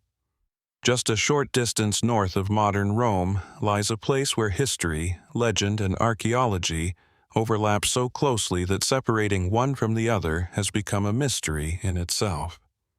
The ruins of Veii rest quietly within a broad volcanic landscape, crossed by deep ravines, wooded valleys, and gently rolling hills. At sunrise, mist gathers along the streams cutting through the dark tufa cliffs, while ancient pathways disappear into forests that have slowly reclaimed what was once one of the wealthiest cities in central Italy. The silence is striking. Birds move through oak branches where merchants, priests, and soldiers once passed beneath towering gateways. Nothing immediately suggests that this peaceful countryside once rivaled the growing power of Rome itself.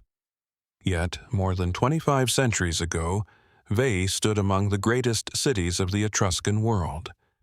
Long before Rome became the dominant force of the Mediterranean, the Etruscans developed prosperous urban centers across much of central Italy. They built temples, engineered roads, mastered bronze casting, and established thriving trade networks reaching Greece, Carthage, and beyond. Among these cities, Veii occupied an especially powerful position. Located only about 16 kilometers from Rome, it controlled valuable agricultural land, important river crossings, and commercial routes connecting inland communities with the Tyrrhenian coast. Archaeological evidence indicates that Veii flourished from at least the 9th century BC. Over time, it expanded into a vast settlement covering more than 100 hectares, making it comparable in size to early Rome. Massive defensive walls protected neighborhoods filled with workshops, homes, temples, marketplaces, and administrative buildings. Sophisticated drainage systems and carefully planned streets reflected a city possessing remarkable technical and political organization. Today, much of that city remains hidden beneath fields, forests, and layers of volcanic soil. Excavations have uncovered extraordinary discoveries. One of the most famous is the Portinaccio Sanctuary, where archaeologists revealed the remains of an impressive temple dedicated to the goddess Minerva. Here, beautifully sculpted terracotta statues once stood atop the roof, including the celebrated figure known as the Apollo of Veii.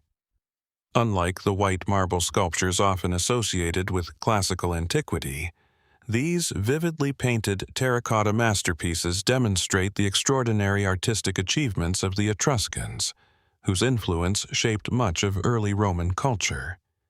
Yet, even as archaeology continues revealing Veii's greatness, the city's greatest mystery lies in its disappearance.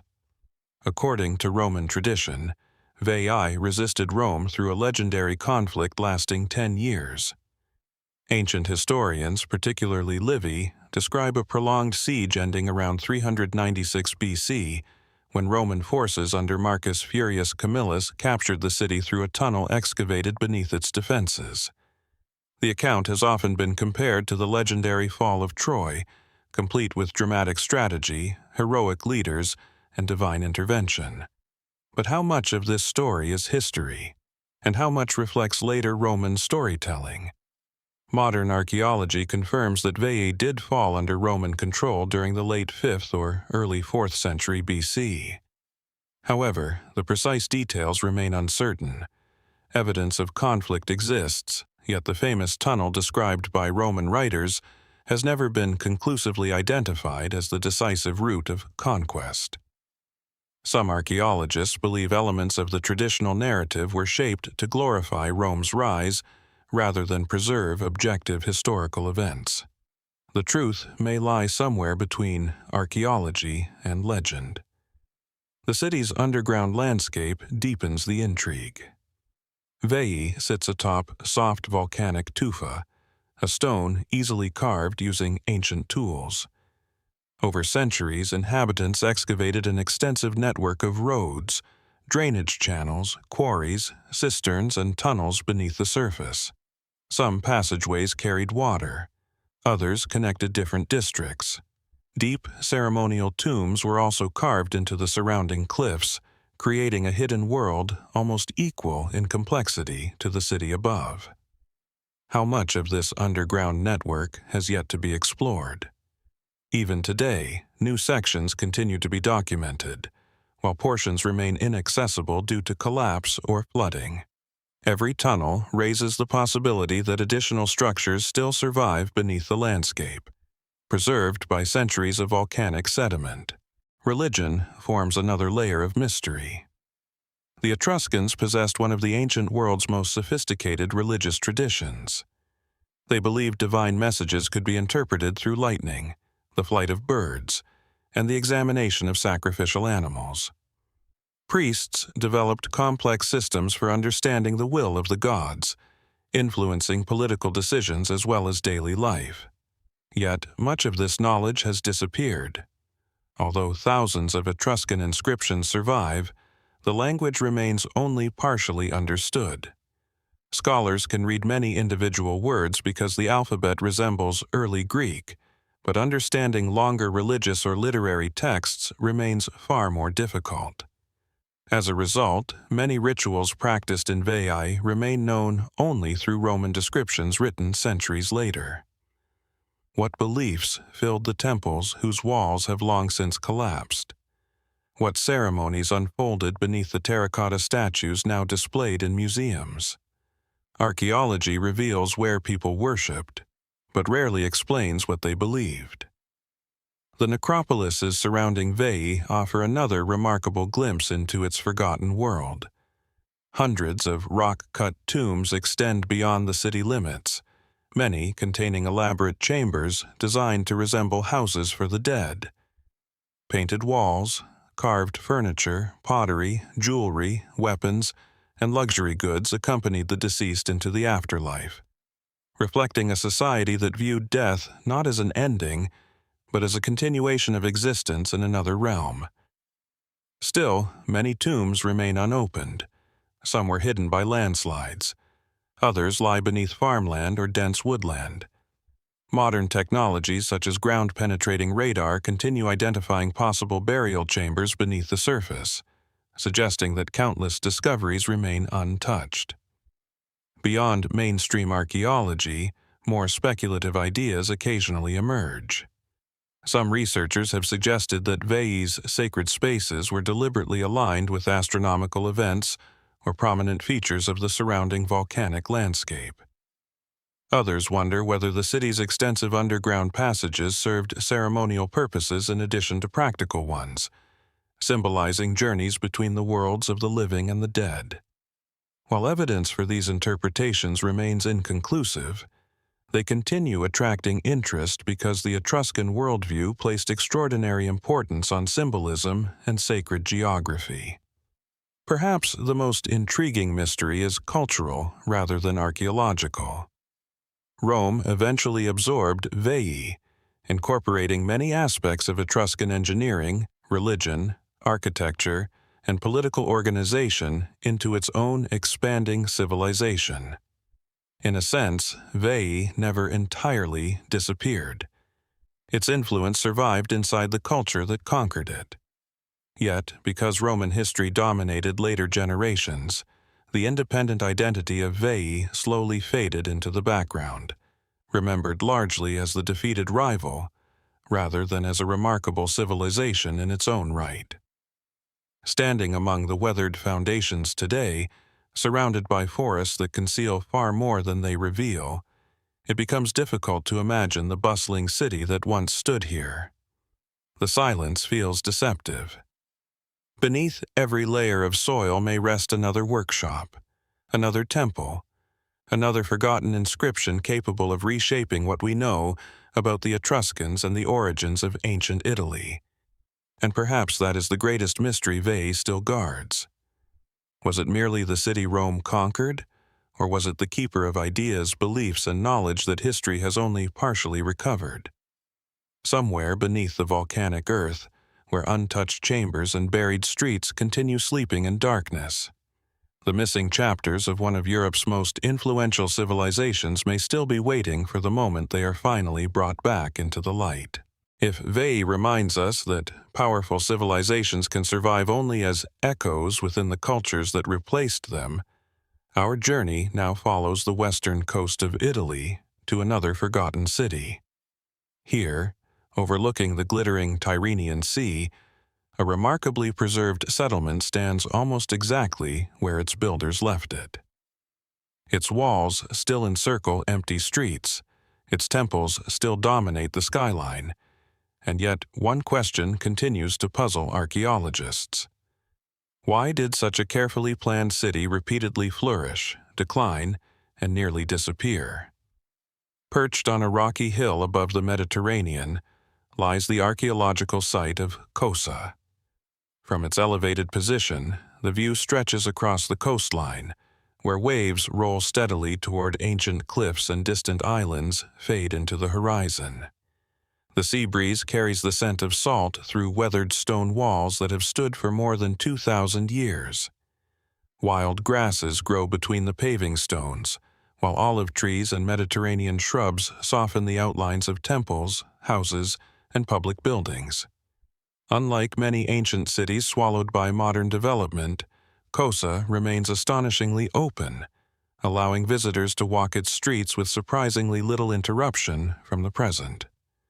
The silence feels almost unnatural.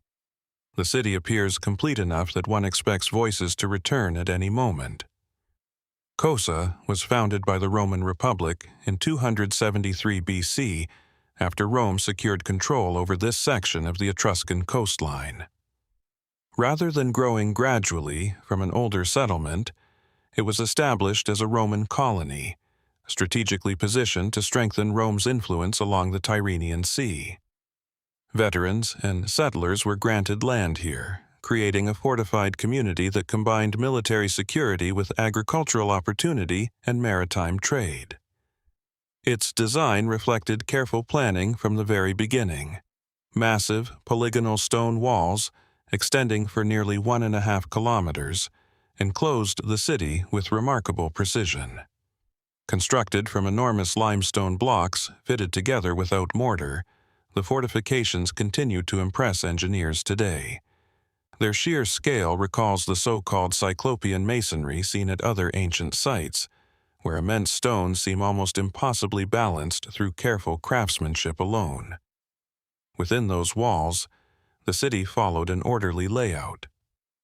Straight streets intersected at right angles. A spacious forum served as the civic heart of the colony. Temples crowned the highest point of the hill, while residential neighborhoods spread outward toward workshops, warehouses, and defensive gates. Archaeologists have uncovered houses ranging from modest dwellings to elaborate residences decorated with mosaics and painted plaster, revealing a prosperous community deeply connected to the expanding Roman world. Yet, beneath this image of stability lies an enduring mystery. Cosa's history was anything but continuous. Historical evidence suggests that the colony experienced repeated periods of prosperity followed by sudden decline. During the 1st century BC, the city appears to have suffered severe disruption, possibly linked to piracy, political unrest, or broader instability affecting the Roman Republic. Although the settlement recovered and flourished once again under the Roman Empire, later centuries brought another decline before parts of the city were eventually abandoned altogether. Why did this happen repeatedly? The archaeological record offers clues but few definitive answers. One possibility involves piracy. Ancient writers describe Mediterranean pirates operating extensively during the late Roman Republic, attacking coastal settlements and disrupting trade routes. Cosa's exposed coastal position made it vulnerable despite its formidable walls. Archaeological evidence of destruction has encouraged some scholars to connect periods of abandonment with these wider regional conflicts. Others point toward economic change. As Roman trade networks evolved, commercial priorities shifted toward larger ports and more strategically important centers. Even a well-planned colony could gradually lose its significance if maritime routes changed or neighboring settlements gained greater influence. Environmental factors may also have played a role. The surrounding coastline has changed considerably over 2,000 years. Silting, shifting harbors, disease associated with nearby marshes, and changing agricultural conditions may all have affected the colony's long-term viability. Some researchers have suggested that outbreaks of malaria contributed to population decline during late antiquity, although direct archaeological evidence remains difficult to establish with certainty. The city's fortifications introduce another fascinating puzzle. Unlike many Roman walls built primarily from smaller cut blocks, Cosa's enormous polygonal stones resemble construction techniques more commonly associated with earlier Italic traditions. Did Roman engineers deliberately adopt local methods? Or were portions of the walls constructed with the assistance of craftsmen whose architectural knowledge predated Roman control of the region? The question remains debated. Some scholars see the walls as evidence of remarkable Roman engineering adapted to local materials, while others argue that they preserve elements of earlier building traditions inherited from neighboring cultures. Religion adds yet another layer of intrigue. The Capitolium, dedicated to Jupiter, Juno, and Minerva, dominated the city's highest point. Other temples and sacred spaces occupied prominent locations throughout the settlement, reflecting the importance of religion within Roman civic life. Yet, excavations have also uncovered evidence suggesting that certain sacred areas continued evolving long after their original construction. Were older local beliefs quietly preserved beneath official Roman worship? Across Italy, archaeologists have repeatedly found examples where Roman religious practices blended with earlier traditions rather than replacing them entirely. At Cosa, the archaeological evidence hints at cultural continuity, but many details remain uncertain because written records describing local rituals are scarce. One of the most intriguing discoveries at Cosa lies beneath the surface. Excavations have revealed extensive underground cisterns, drainage systems, and storage facilities hidden below the visible city. These subterranean structures demonstrate an impressive understanding of water management, allowing inhabitants to collect and preserve rainfall in a landscape where reliable fresh water was essential. How much of this underground infrastructure still remains unexplored? Modern archaeological investigations continue uncovering new chambers and hidden architectural features beneath the ancient streets. Every excavation reveals another fragment of the city's remarkably sophisticated engineering. Beyond established archaeology, more speculative interpretations occasionally emerge. Some researchers have wondered whether Cosa's unusually elevated temples and carefully organized urban plan reflected symbolic relationships with the surrounding landscape rather than practical considerations alone. The alignment of major buildings with prominent hills, the coastline, and celestial events has attracted periodic attention, although convincing evidence for intentional astronomical planning remains inconclusive. Others have suggested that unexplored sections beyond the visible walls may conceal additional suburbs, cemeteries, or harbor facilities now buried beneath centuries of sediment and vegetation. Geophysical surveys continue identifying underground anomalies, reminding archaeologists that only part of the ancient colony has been fully investigated. Perhaps the greatest mystery, however, lies not in what has been discovered, but in what has survived. Unlike many Roman cities repeatedly rebuilt by later generations, Cosa escaped extensive modern occupation. This unusual circumstance transformed abandonment into preservation. Streets remained largely undisturbed. Public buildings retained their outlines. The city's final silence protected its ancient form in ways continuous habitation never could. Standing atop the ancient walls as evening sunlight reflects across the Mediterranean, it becomes easy to understand why Roman settlers chose this remarkable hill.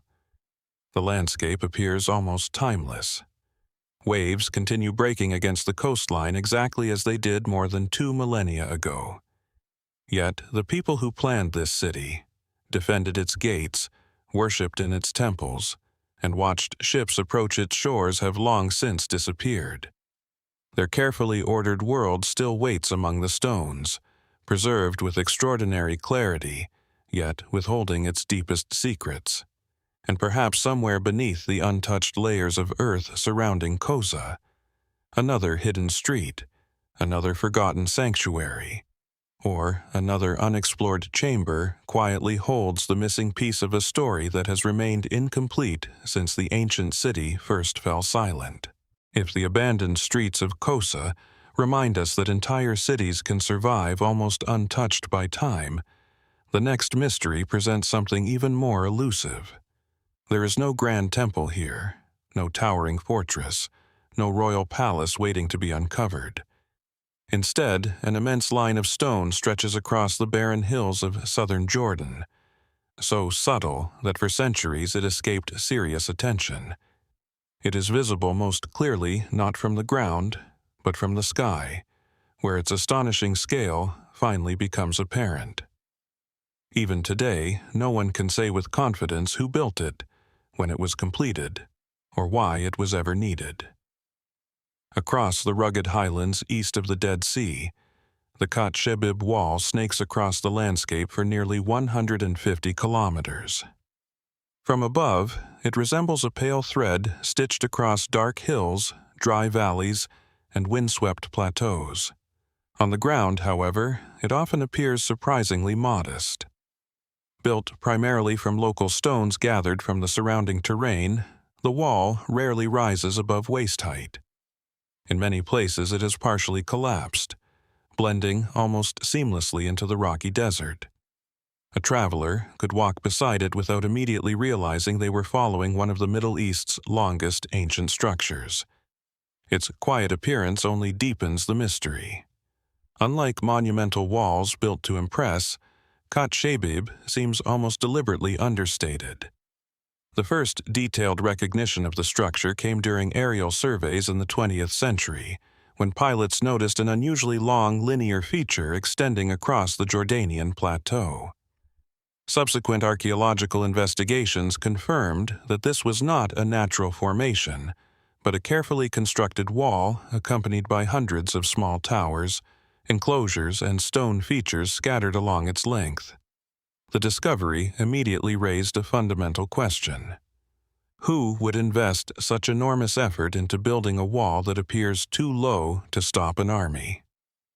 Unlike the Great Wall of China or Rome's Hadrian's Wall, Khatt Shebib lacks the massive fortifications one would normally associate with military frontiers. Most surviving sections stand only about 1 meter high, with a width that varies considerably along its route. The associated towers, while numerous, are relatively small and often positioned at irregular intervals. If the wall was not designed to repel invading armies, what purpose did it serve? One of the leading archaeological interpretations suggests that it functioned as a territorial boundary rather than a defensive barrier. In this view, the wall separated different economic zones, perhaps marking the division between settled agricultural communities in the west and pastoral nomadic groups moving across the more arid eastern lands. Such boundaries need not have been physically imposing. Their importance may have been symbolic, administrative, or economic rather than purely military. The landscape itself supports this possibility.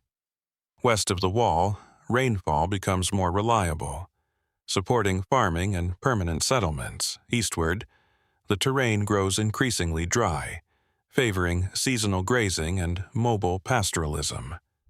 The wall often follows this environmental transition with remarkable consistency, suggesting that its builders understood the geography intimately. Yet, certainty remains elusive. Dating the structure has proven extraordinarily difficult. Unlike cities containing abundant pottery, inscriptions, or organic remains suitable for radiocarbon analysis, Khatt Shebib offers remarkably little direct evidence. Stone itself cannot easily reveal when it was stacked into place. Without datable artifacts securely associated with its construction, archaeologists must rely upon indirect clues gathered from nearby settlements, construction techniques, and landscape relationships. As a result, estimates for the wall's age vary considerably. Some researchers propose an Iron Age origin, perhaps linked to ancient kingdoms that once controlled parts of the region. Others suggest a Nabatean connection, pointing toward the sophisticated territorial organization demonstrated elsewhere by the civilization famous for Petra. Still others argue for a Roman or Byzantine date, when frontier administration became increasingly important across the Near East. Each theory explains certain features. None explains them all. The hundreds of accompanying towers complicate matters further. These small stone structures appear in different forms. Some resemble simple watchtowers. Others seem better suited as temporary shelters, livestock enclosures, or storage facilities. Their varied construction suggests they may not all belong to the same period. Were they built simultaneously with the wall, or did later communities simply reuse the existing boundary, adding structures as local needs changed over generations? This possibility introduces another fascinating dimension. Perhaps Khatt Shebib was never a single construction project at all. Instead, it may have evolved gradually across centuries, repaired, extended, modified, and reinterpreted by successive cultures until its original purpose became almost impossible to recognize. The surrounding archaeology hints at this complexity. Nearby, researchers have documented prehistoric campsites, Iron Age settlements, Roman roads, Byzantine churches, and early Islamic remains. The region experienced continuous human activity across thousands of years. Every civilization inherited landscapes already shaped by those before them. The wall may represent not one historical moment, but many. Modern satellite imagery has transformed our understanding of the structure. High-resolution aerial photography reveals subtle sections invisible from ground level, while remote sensing technologies continue identifying additional associated features stretching across difficult terrain. Some portions appear surprisingly straight, suggesting careful planning. Others wander across hillsides in ways that seem less concerned with efficiency than with following natural contours or existing routes. Why does the wall change so dramatically?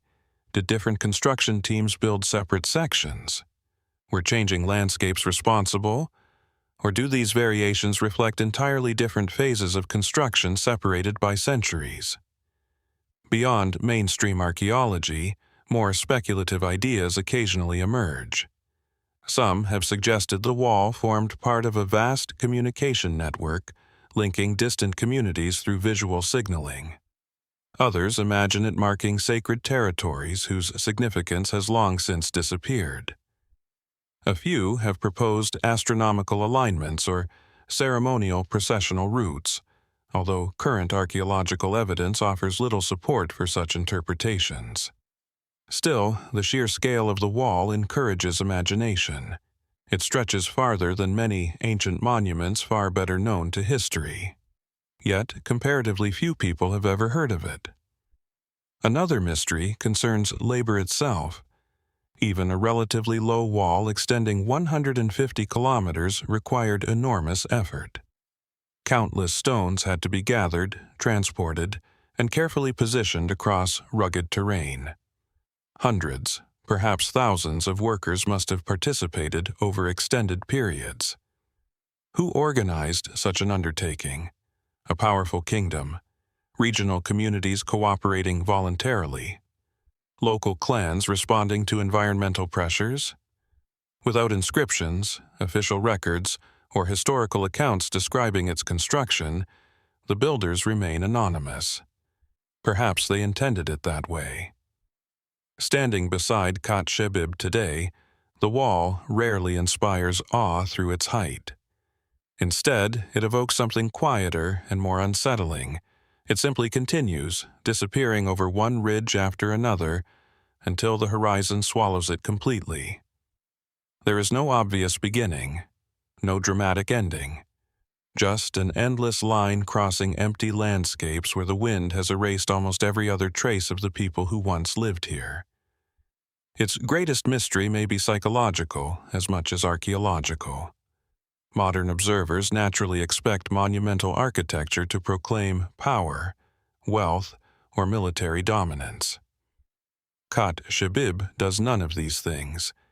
It appears purposeful without revealing its purpose, significant without announcing its significance, monumental through persistence rather than grandeur. Perhaps that is why it continues to resist explanation. Somewhere along its forgotten course, beneath collapsed stones buried by centuries of dust, there may still lie a discarded tool, an inscription, a forgotten camp, or an untouched section capable of revealing who first conceived this extraordinary boundary. Until such evidence emerges, the wall remains exactly what it has been for generations, a silent line drawn across the landscape by unknown hands, inviting every passing traveler to wonder whether its true meaning has already been lost, or whether it simply has not yet been found. If the Khatt Shebib wall reminds us that even immense monuments can leave behind more questions than answers, our next mystery is far more elusive. Here, the puzzle is not a ruined city or an endless line of stone, but a document that may no longer exist at all. Its absence has become as significant as its alleged contents, giving rise to decades of debate over whether history is preserving an extraordinary account or chasing the shadow of something that was never truly there. Imagine standing inside an antiquities collection filled with fragile papyrus scrolls, faded ink, and manuscripts that have survived thousands of years. Every brittle fragment carries the possibility of rewriting history. Most are carefully catalogued, translated, and preserved, but occasionally a text appears only briefly before slipping beyond reach, leaving behind copies, recollections, and unanswered questions. The Tulli Papyrus is perhaps one of the most controversial examples of such a mystery. According to the story most often repeated, the document first came to wider attention through Alberto Tulli, who served as director of the Egyptian Museum at the Vatican during the 20th century. While visiting an antiquities dealer in Cairo, Tulli reportedly encountered an ancient papyrus containing an unusual historical account. Unable to purchase the original manuscript, he is said to have copied its contents by hand before leaving it behind. That decision would shape every discussion that followed. The original papyrus has never been publicly documented, preserved, or conclusively identified. Only the copied transcription, and later translations derived from it, remain at the center of the mystery. The text itself is certainly intriguing. It claims to describe an extraordinary event during the reign of Pharaoh Thutmose III, one of ancient Egypt's greatest rulers, who governed during the 15th century BC. According to the surviving transcription, royal scribes observed unusual circular objects appearing in the sky. The account describes them as fiery or luminous forms lacking obvious heads, emitting brilliant light, and moving across the heavens in unexpected ways. As the narrative continues, the strange objects reportedly multiplied over several days. Eventually, they became so numerous that they outshone the sun itself. The pharaoh is said to have ordered careful observation, while priests offered incense and recorded the astonishing events. Finally, the mysterious objects departed, ascending toward the southern sky before disappearing from view. The account concludes with references to offerings and official documentation of what had been witnessed. For decades, these descriptions have inspired extraordinary interpretations.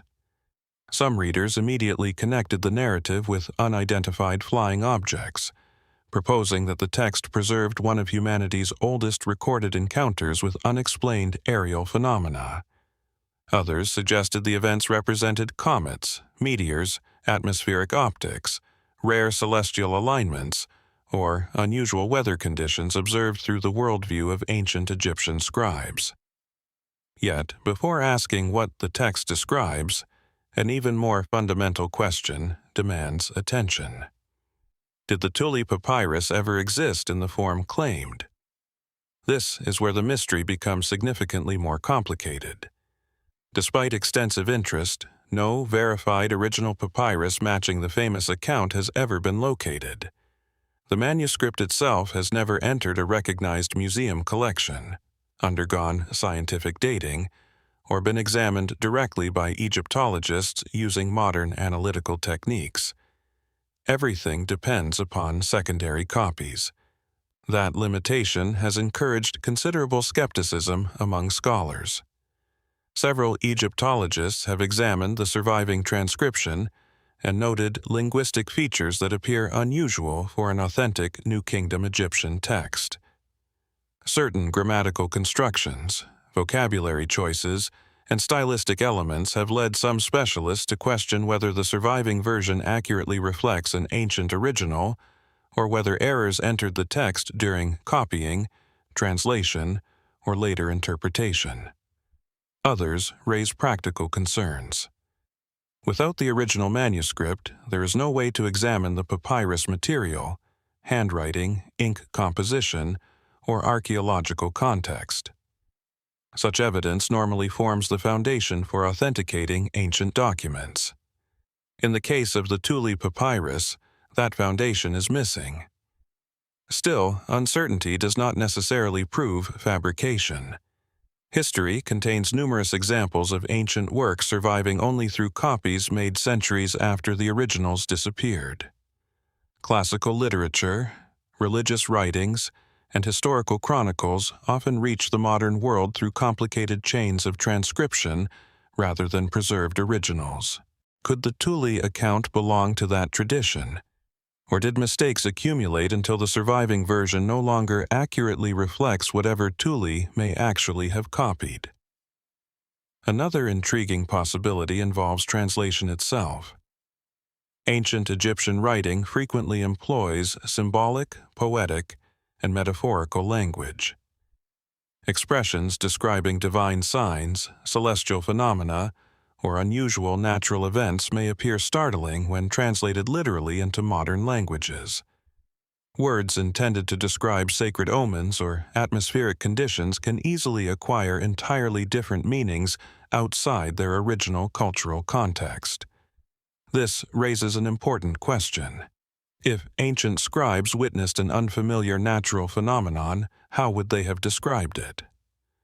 Without scientific vocabulary, they would naturally rely upon comparisons drawn from the world around them: fire, stars, birds, divine symbols, or heavenly omens. Modern readers, approaching the same words through entirely different assumptions, may reach dramatically different conclusions. Beyond mainstream scholarship, the Tulli Papyrus has become central to numerous speculative theories. Some authors view it as compelling evidence for prehistoric contact with non-human intelligences. Others regard it as proof that ancient civilizations carefully documented phenomena modern science continues struggling to explain. These interpretations remain highly controversial, largely because they depend upon accepting the surviving transcription as both authentic and accurately translated. Conversely, many historians argue that the document should be approached with extreme caution until stronger evidence emerges. Between these opposing positions lies a more balanced possibility. Perhaps the greatest mystery is not whether strange objects appeared over ancient Egypt, but how historical evidence changes as it passes through human memory, translation, and interpretation. Every generation reads old texts differently. New discoveries reshape familiar narratives. What once seemed impossible later becomes understandable, while apparently straightforward accounts sometimes grow more mysterious with closer examination. The Tulli Papyrus occupies precisely that uncertain space. Even Alberto Tulli himself remains part of the puzzle. The exact circumstances surrounding his reported discovery remain imperfectly documented. Details vary across different retellings, adding another layer of uncertainty to an already complicated history. Did he accurately copy an authentic ancient manuscript? Did misunderstandings arise during later publication? Or has decades of repetition gradually transformed an obscure document into one of archaeology's most enduring legends? Without the original papyrus, these questions remain impossible to answer conclusively. Today, no fragile scroll rests behind museum glass for visitors to examine. No laboratory can test its fibers. No scholar can compare its handwriting with securely dated Egyptian manuscripts. The object at the center of the mystery has become almost ghost-like, known primarily through copies of copies and the debates they continue to inspire. Perhaps that is why the Tulli Papyrus refuses to disappear from public imagination. It asks us to confront not only the possibility of unexplained events in the distant past, but also the fragile nature of historical evidence itself. Somewhere, in an overlooked archive, an uncatalogued private collection, or perhaps nowhere at all, the truth behind this elusive document still waits. Until clearer evidence emerges, the greatest mystery may not be what ancient observers claim to have seen in the sky, but whether the words describing that astonishing sight ever truly existed in the form history remembers. If the mystery of the Tulli Papyrus reminds us how fragile ancient evidence can become, our next destination offers the opposite experience. Here, the past has survived in astonishing abundance. Streets, workshops, cemeteries, homes, and thousands of artifacts remain preserved beneath layers of desert soil. Yet, despite this extraordinary wealth of evidence, one of the Bronze Age's greatest cities still refuses to explain why it flourished so brilliantly, or why it ultimately fell silent. Far across the windswept plains of southeastern Iran, where harsh deserts meet distant mountains and powerful seasonal winds shape the landscape, lies Shahr-e Sukhteh, the burnt city. Even before its ruins appear, the environment creates an unmistakable atmosphere. The earth stretches toward the horizon in shades of ochre and bronze, interrupted only by dry riverbeds and scattered patches of hardy vegetation. During certain seasons, powerful winds sweep across the plain for days, lifting fine dust into the air and softening the outlines of the ancient settlement until it seems to drift between reality and memory. From a distance, the site appears as little more than low mounds rising gently from the desert. Only as visitors approach do the immense scale and complexity begin to emerge. Shahr-e Sukhteh covers more than 150 hectares, making it one of the largest urban centers of the Bronze Age in this region. Archaeological evidence indicates that the city was founded around 3200 BC and remained occupied for well over 1,000 years before its eventual abandonment around 1800 BC. Its name, Burnt City, comes from evidence showing that parts of the settlement experienced multiple destructive fires during its long history. Yet, despite this dramatic title, fire alone does not explain either the city's remarkable development or its mysterious decline. Excavations have revealed an astonishingly sophisticated society. Broad streets divided carefully organized neighborhoods. Residential districts stood beside industrial workshops where artisans produced pottery, textiles, jewelry, stone vessels, and finely crafted tools. Separate areas appear to have been devoted to administration, manufacturing, and trade, suggesting an advanced level of urban planning unusual for its time. Even more remarkable is the city's extensive cemetery.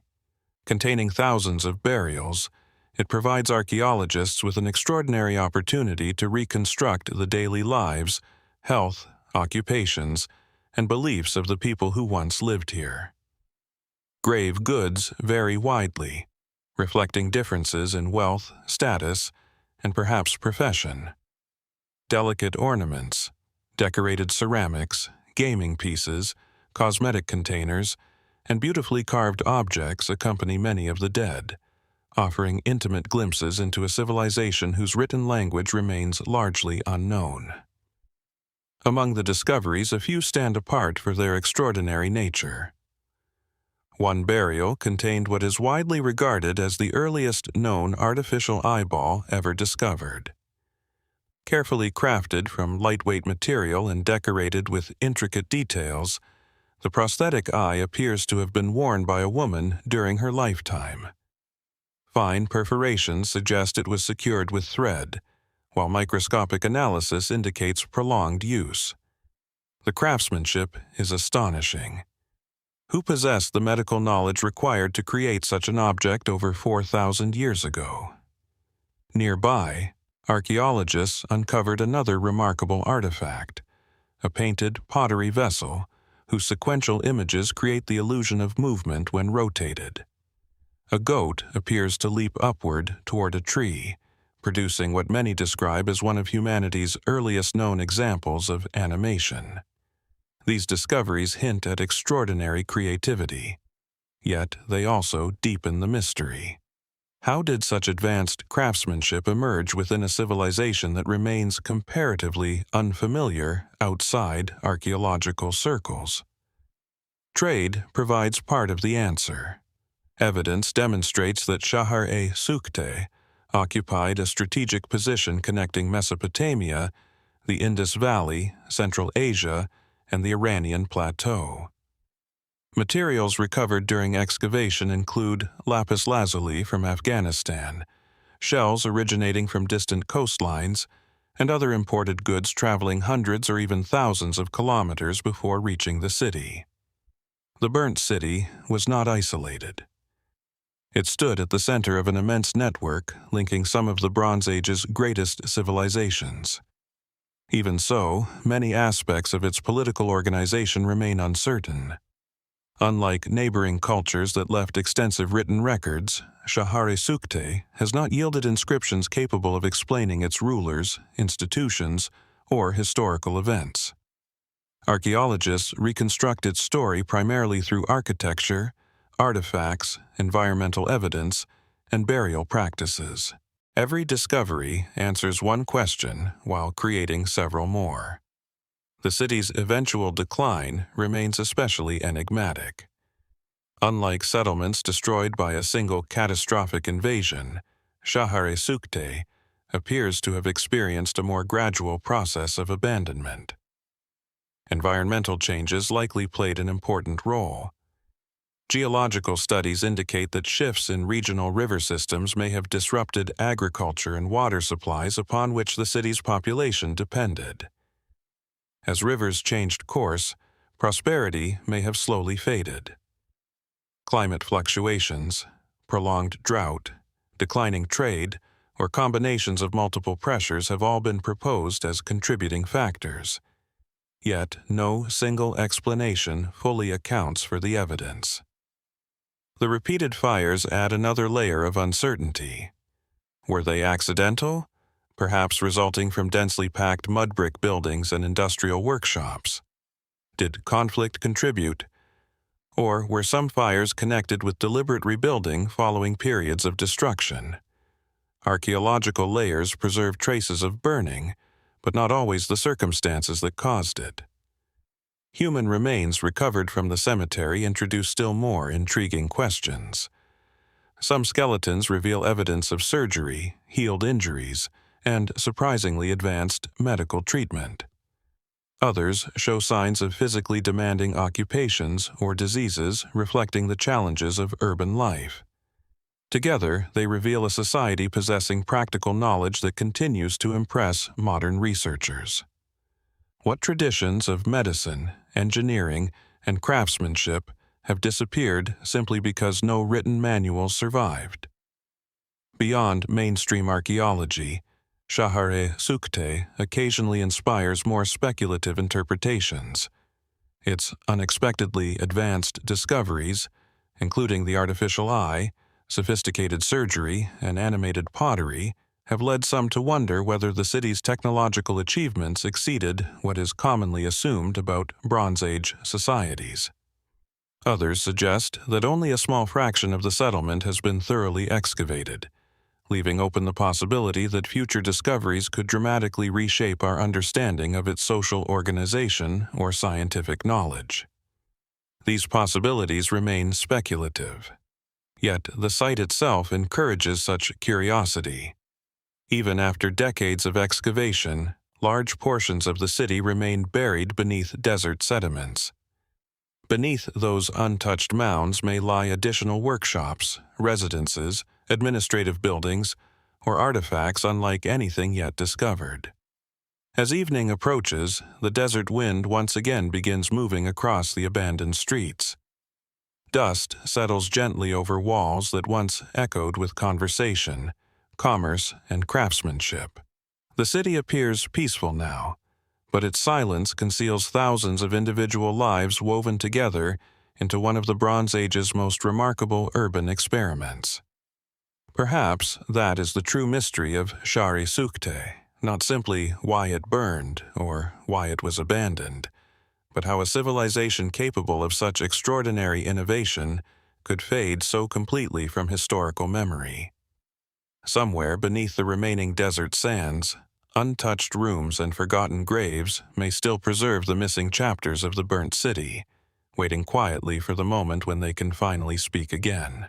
If the burnt city reminds us that even great civilizations can disappear beneath drifting sands, our next destination reaches back even further, into an age before written language, before bronze, and before the first cities rose across the ancient world. Here, on a windswept peninsula facing the Atlantic Ocean, an immense monument has endured for more than 6,000 years. It predates Stonehenge. It predates the Egyptian pyramids. And despite centuries of study, its true purpose still lies somewhere between archaeology and imagination. Along the northern coast of Brittany and France, where rugged cliffs meet the restless waters of the English Channel, the Cairn of Barnenez rises quietly above the surrounding landscape. Sea winds carry the scent of salt across green fields, while waves break endlessly against rocky shores below. At first glance, the monument resembles a long, grass-covered hill stretching across the crest of a gentle ridge. Only upon closer inspection does its astonishing nature become clear. This is not a natural hill. It is one of the oldest and largest megalithic monuments in Europe. The cairn extends for more than 70 meters and stands several meters high, constructed from an estimated 10,000 to 14,000 tons of carefully stacked stone. Beneath its massive exterior lie 11 separate burial chambers connected by narrow passageways, each built with remarkable precision using enormous slabs of granite and dolerite transported from nearby outcrops. Radiocarbon dating places the earliest phases of construction between roughly 4,800 and 4,500 BC. That means Barnenez was already ancient when the first Egyptian pyramids were still thousands of years in the future. Its builders belonged to Neolithic farming communities whose lives remain largely undocumented. They left no written records describing their beliefs, rulers, or ambitions. Everything archaeologists know comes from the stones themselves. Yet, those stones continue asking difficult questions. Constructing Barnenez required extraordinary planning.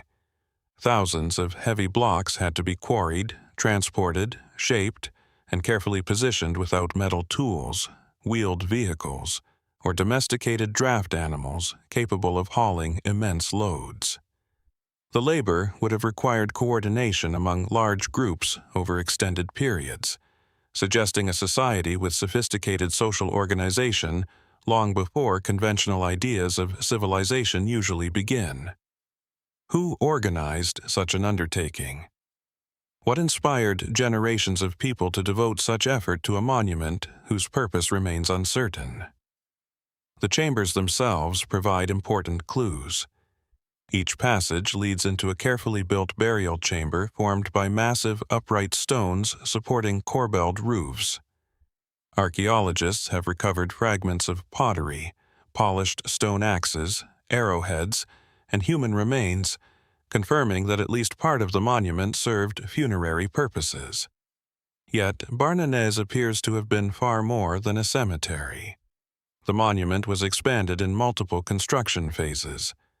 Rather than building a single tomb, later communities deliberately enlarged the structure, adding new chambers while preserving older ones inside an even larger cairn. Why?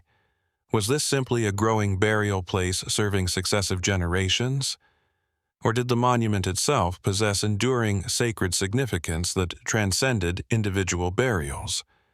Its architecture raises further mysteries. Many interior stones bear engraved symbols carved before they were incorporated into the chambers. Some display simple arcs, parallel lines, zigzags, or geometric patterns.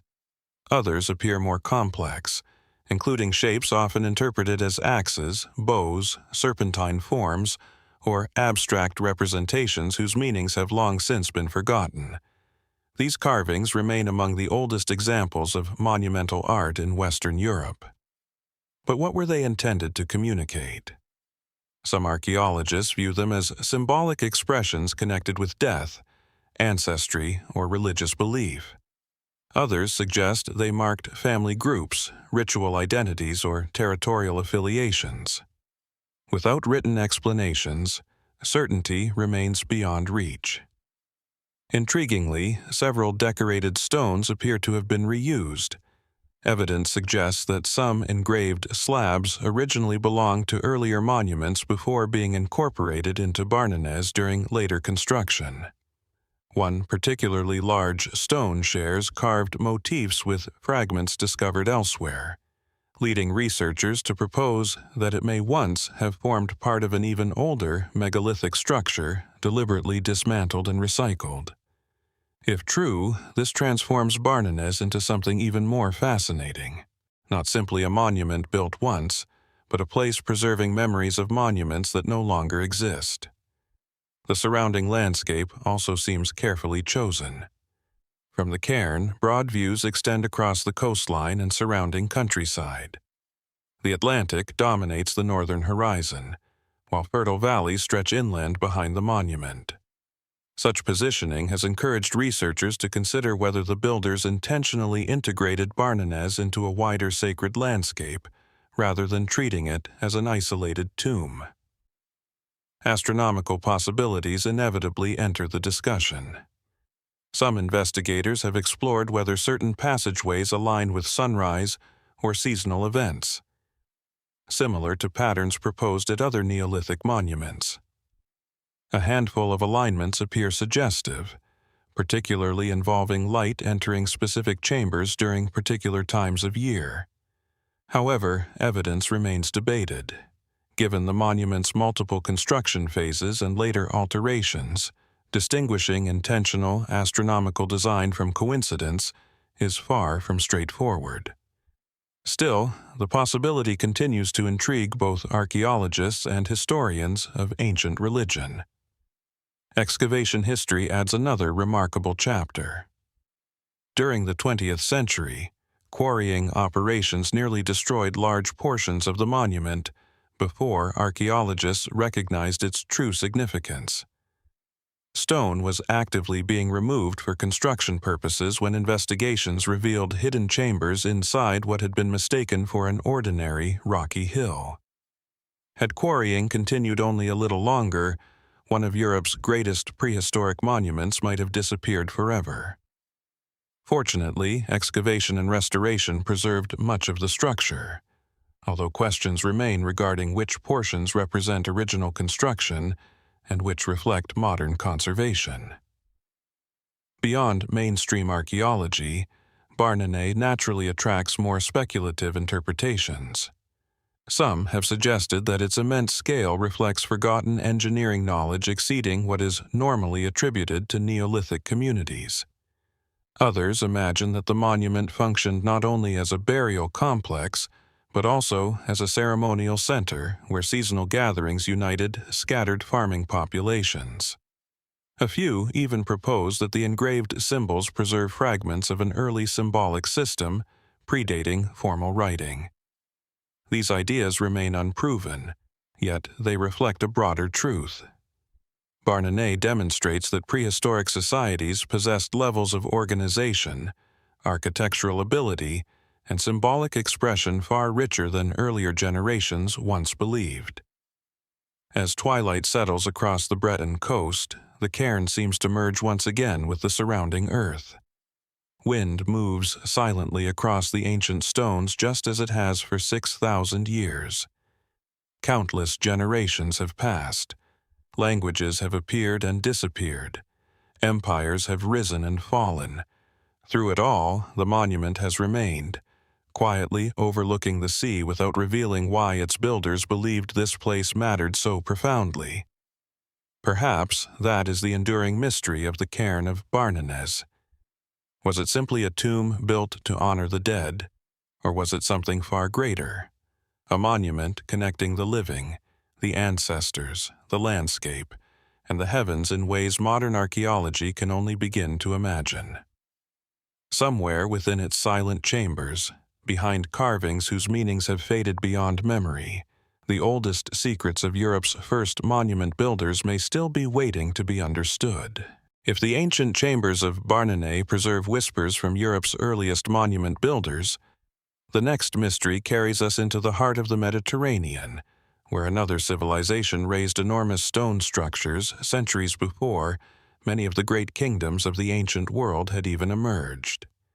Here, overlooking blue waters and rocky coastlines, a forgotten settlement and its mysterious fortress continue to challenge our understanding of prehistoric Malta. On the southeastern coast of Malta, where rugged limestone cliffs descend toward the sparkling Mediterranean Sea, the ruins of Borg in-Nadur occupy a quiet ridge above Marsexlock Bay. The setting is striking. Gentle sea breezes sweep across the plateau, carrying the scent of salt and wild herbs growing between weathered stones. Fishing boats move slowly across the distant water, while sunlight reflects endlessly from the sea that has connected these islands with surrounding civilizations for thousands of years. At first glance, the ruins appear modest. Scattered foundations, broken walls, and isolated megaliths rise only slightly above the surrounding landscape. Yet, beneath this quiet surface lies one of Malta's most intriguing prehistoric sites, a place where multiple civilizations occupied the same ground across many centuries, each leaving traces that blend into a story still only partially understood.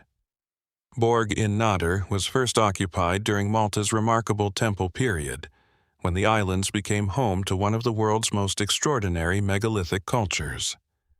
Around 2000 BC, during the later Bronze Age, the site took on a very different role. Earlier, sacred spaces gave way to a fortified settlement, suggesting profound changes in society, politics, and perhaps even the way people viewed the world around them. The contrast is immediately fascinating. Malta's earlier temple builders had constructed monumental ceremonial complexes such as Hagar Chim, Menasdra, and Tarxian using enormous limestone blocks arranged with astonishing precision. Their architecture appears overwhelmingly focused on ritual and communal gathering rather than military defense. Borg in-Nadur tells another story. Here, archaeologists uncovered one of Malta's earliest known defensive walls, built from massive stone blocks that follow the edge of the plateau. Unlike ceremonial temples designed to welcome participants, these fortifications seem intended to control movement, protect inhabitants, and define secure boundaries. Why did such a transformation occur? What changed within Maltese society that made defense suddenly necessary? Archaeologists believe Borg in-Nadur represents the beginning of a new cultural phase following the mysterious decline of Malta's temple-building civilization. Yet, the reasons behind that transition remain one of the island's greatest prehistoric puzzles. The temple culture that flourished for well over 1,000 years appears to have gradually disappeared around 2500 BC. Construction of the great megalithic sanctuaries ceased.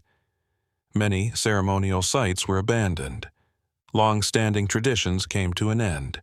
Then, centuries later, Bronze Age communities occupied parts of the islands once again, bringing different architectural styles, pottery, burial customs, and defensive priorities.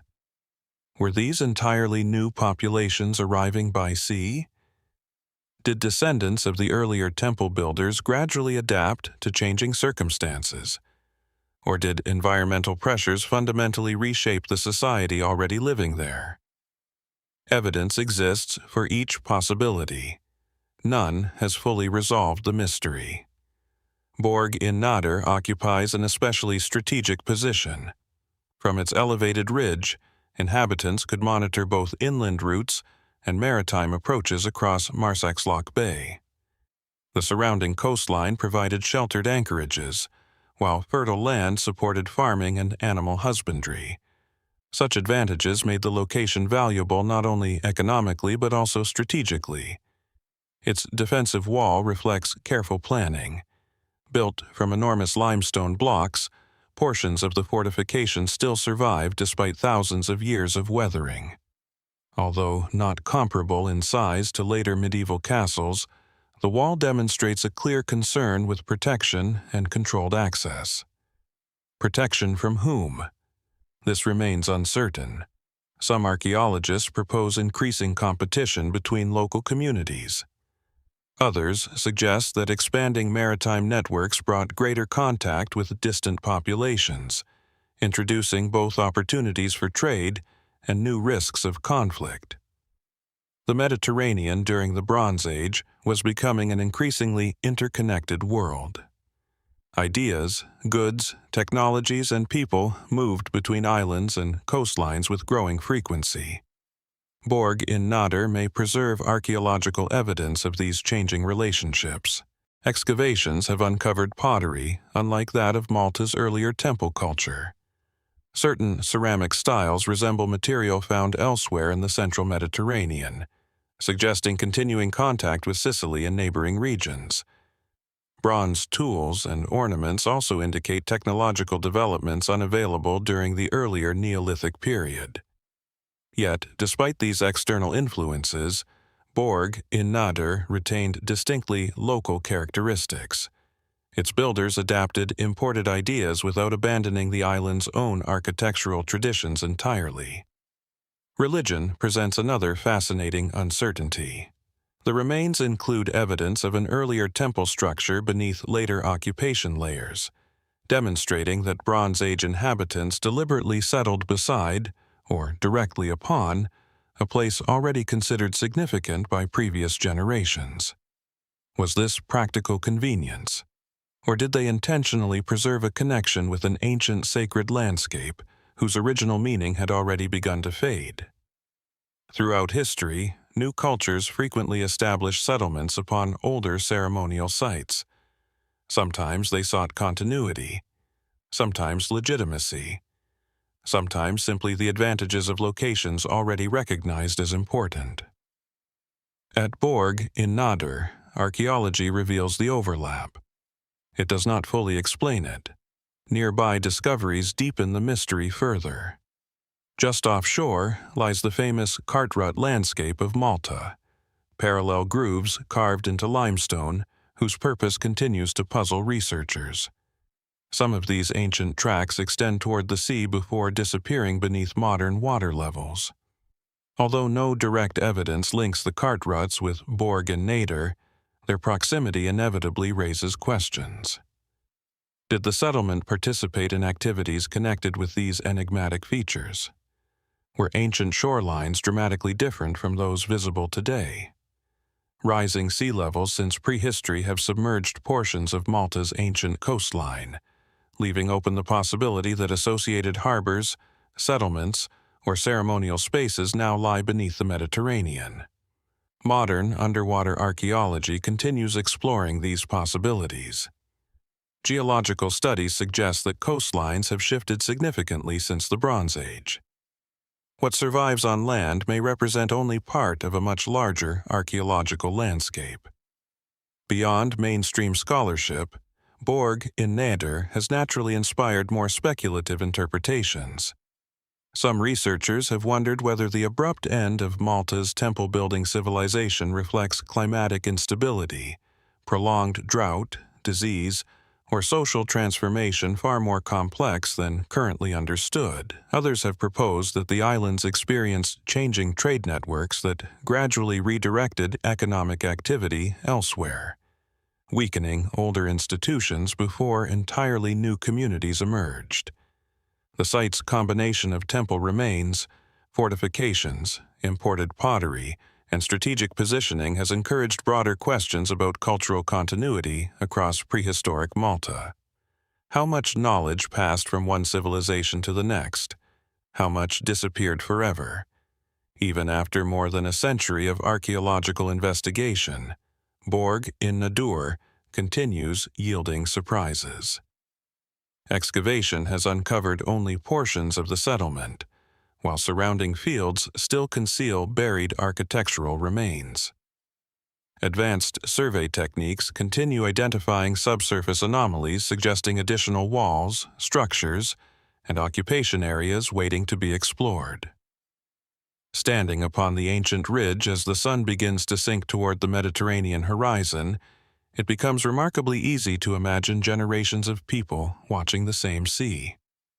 Temple builders observing ceremonial processions, Bronze Age sentries scanning the coastline for approaching vessels, farmers tending nearby fields, sailors navigating toward sheltered bays whose outlines have changed with time.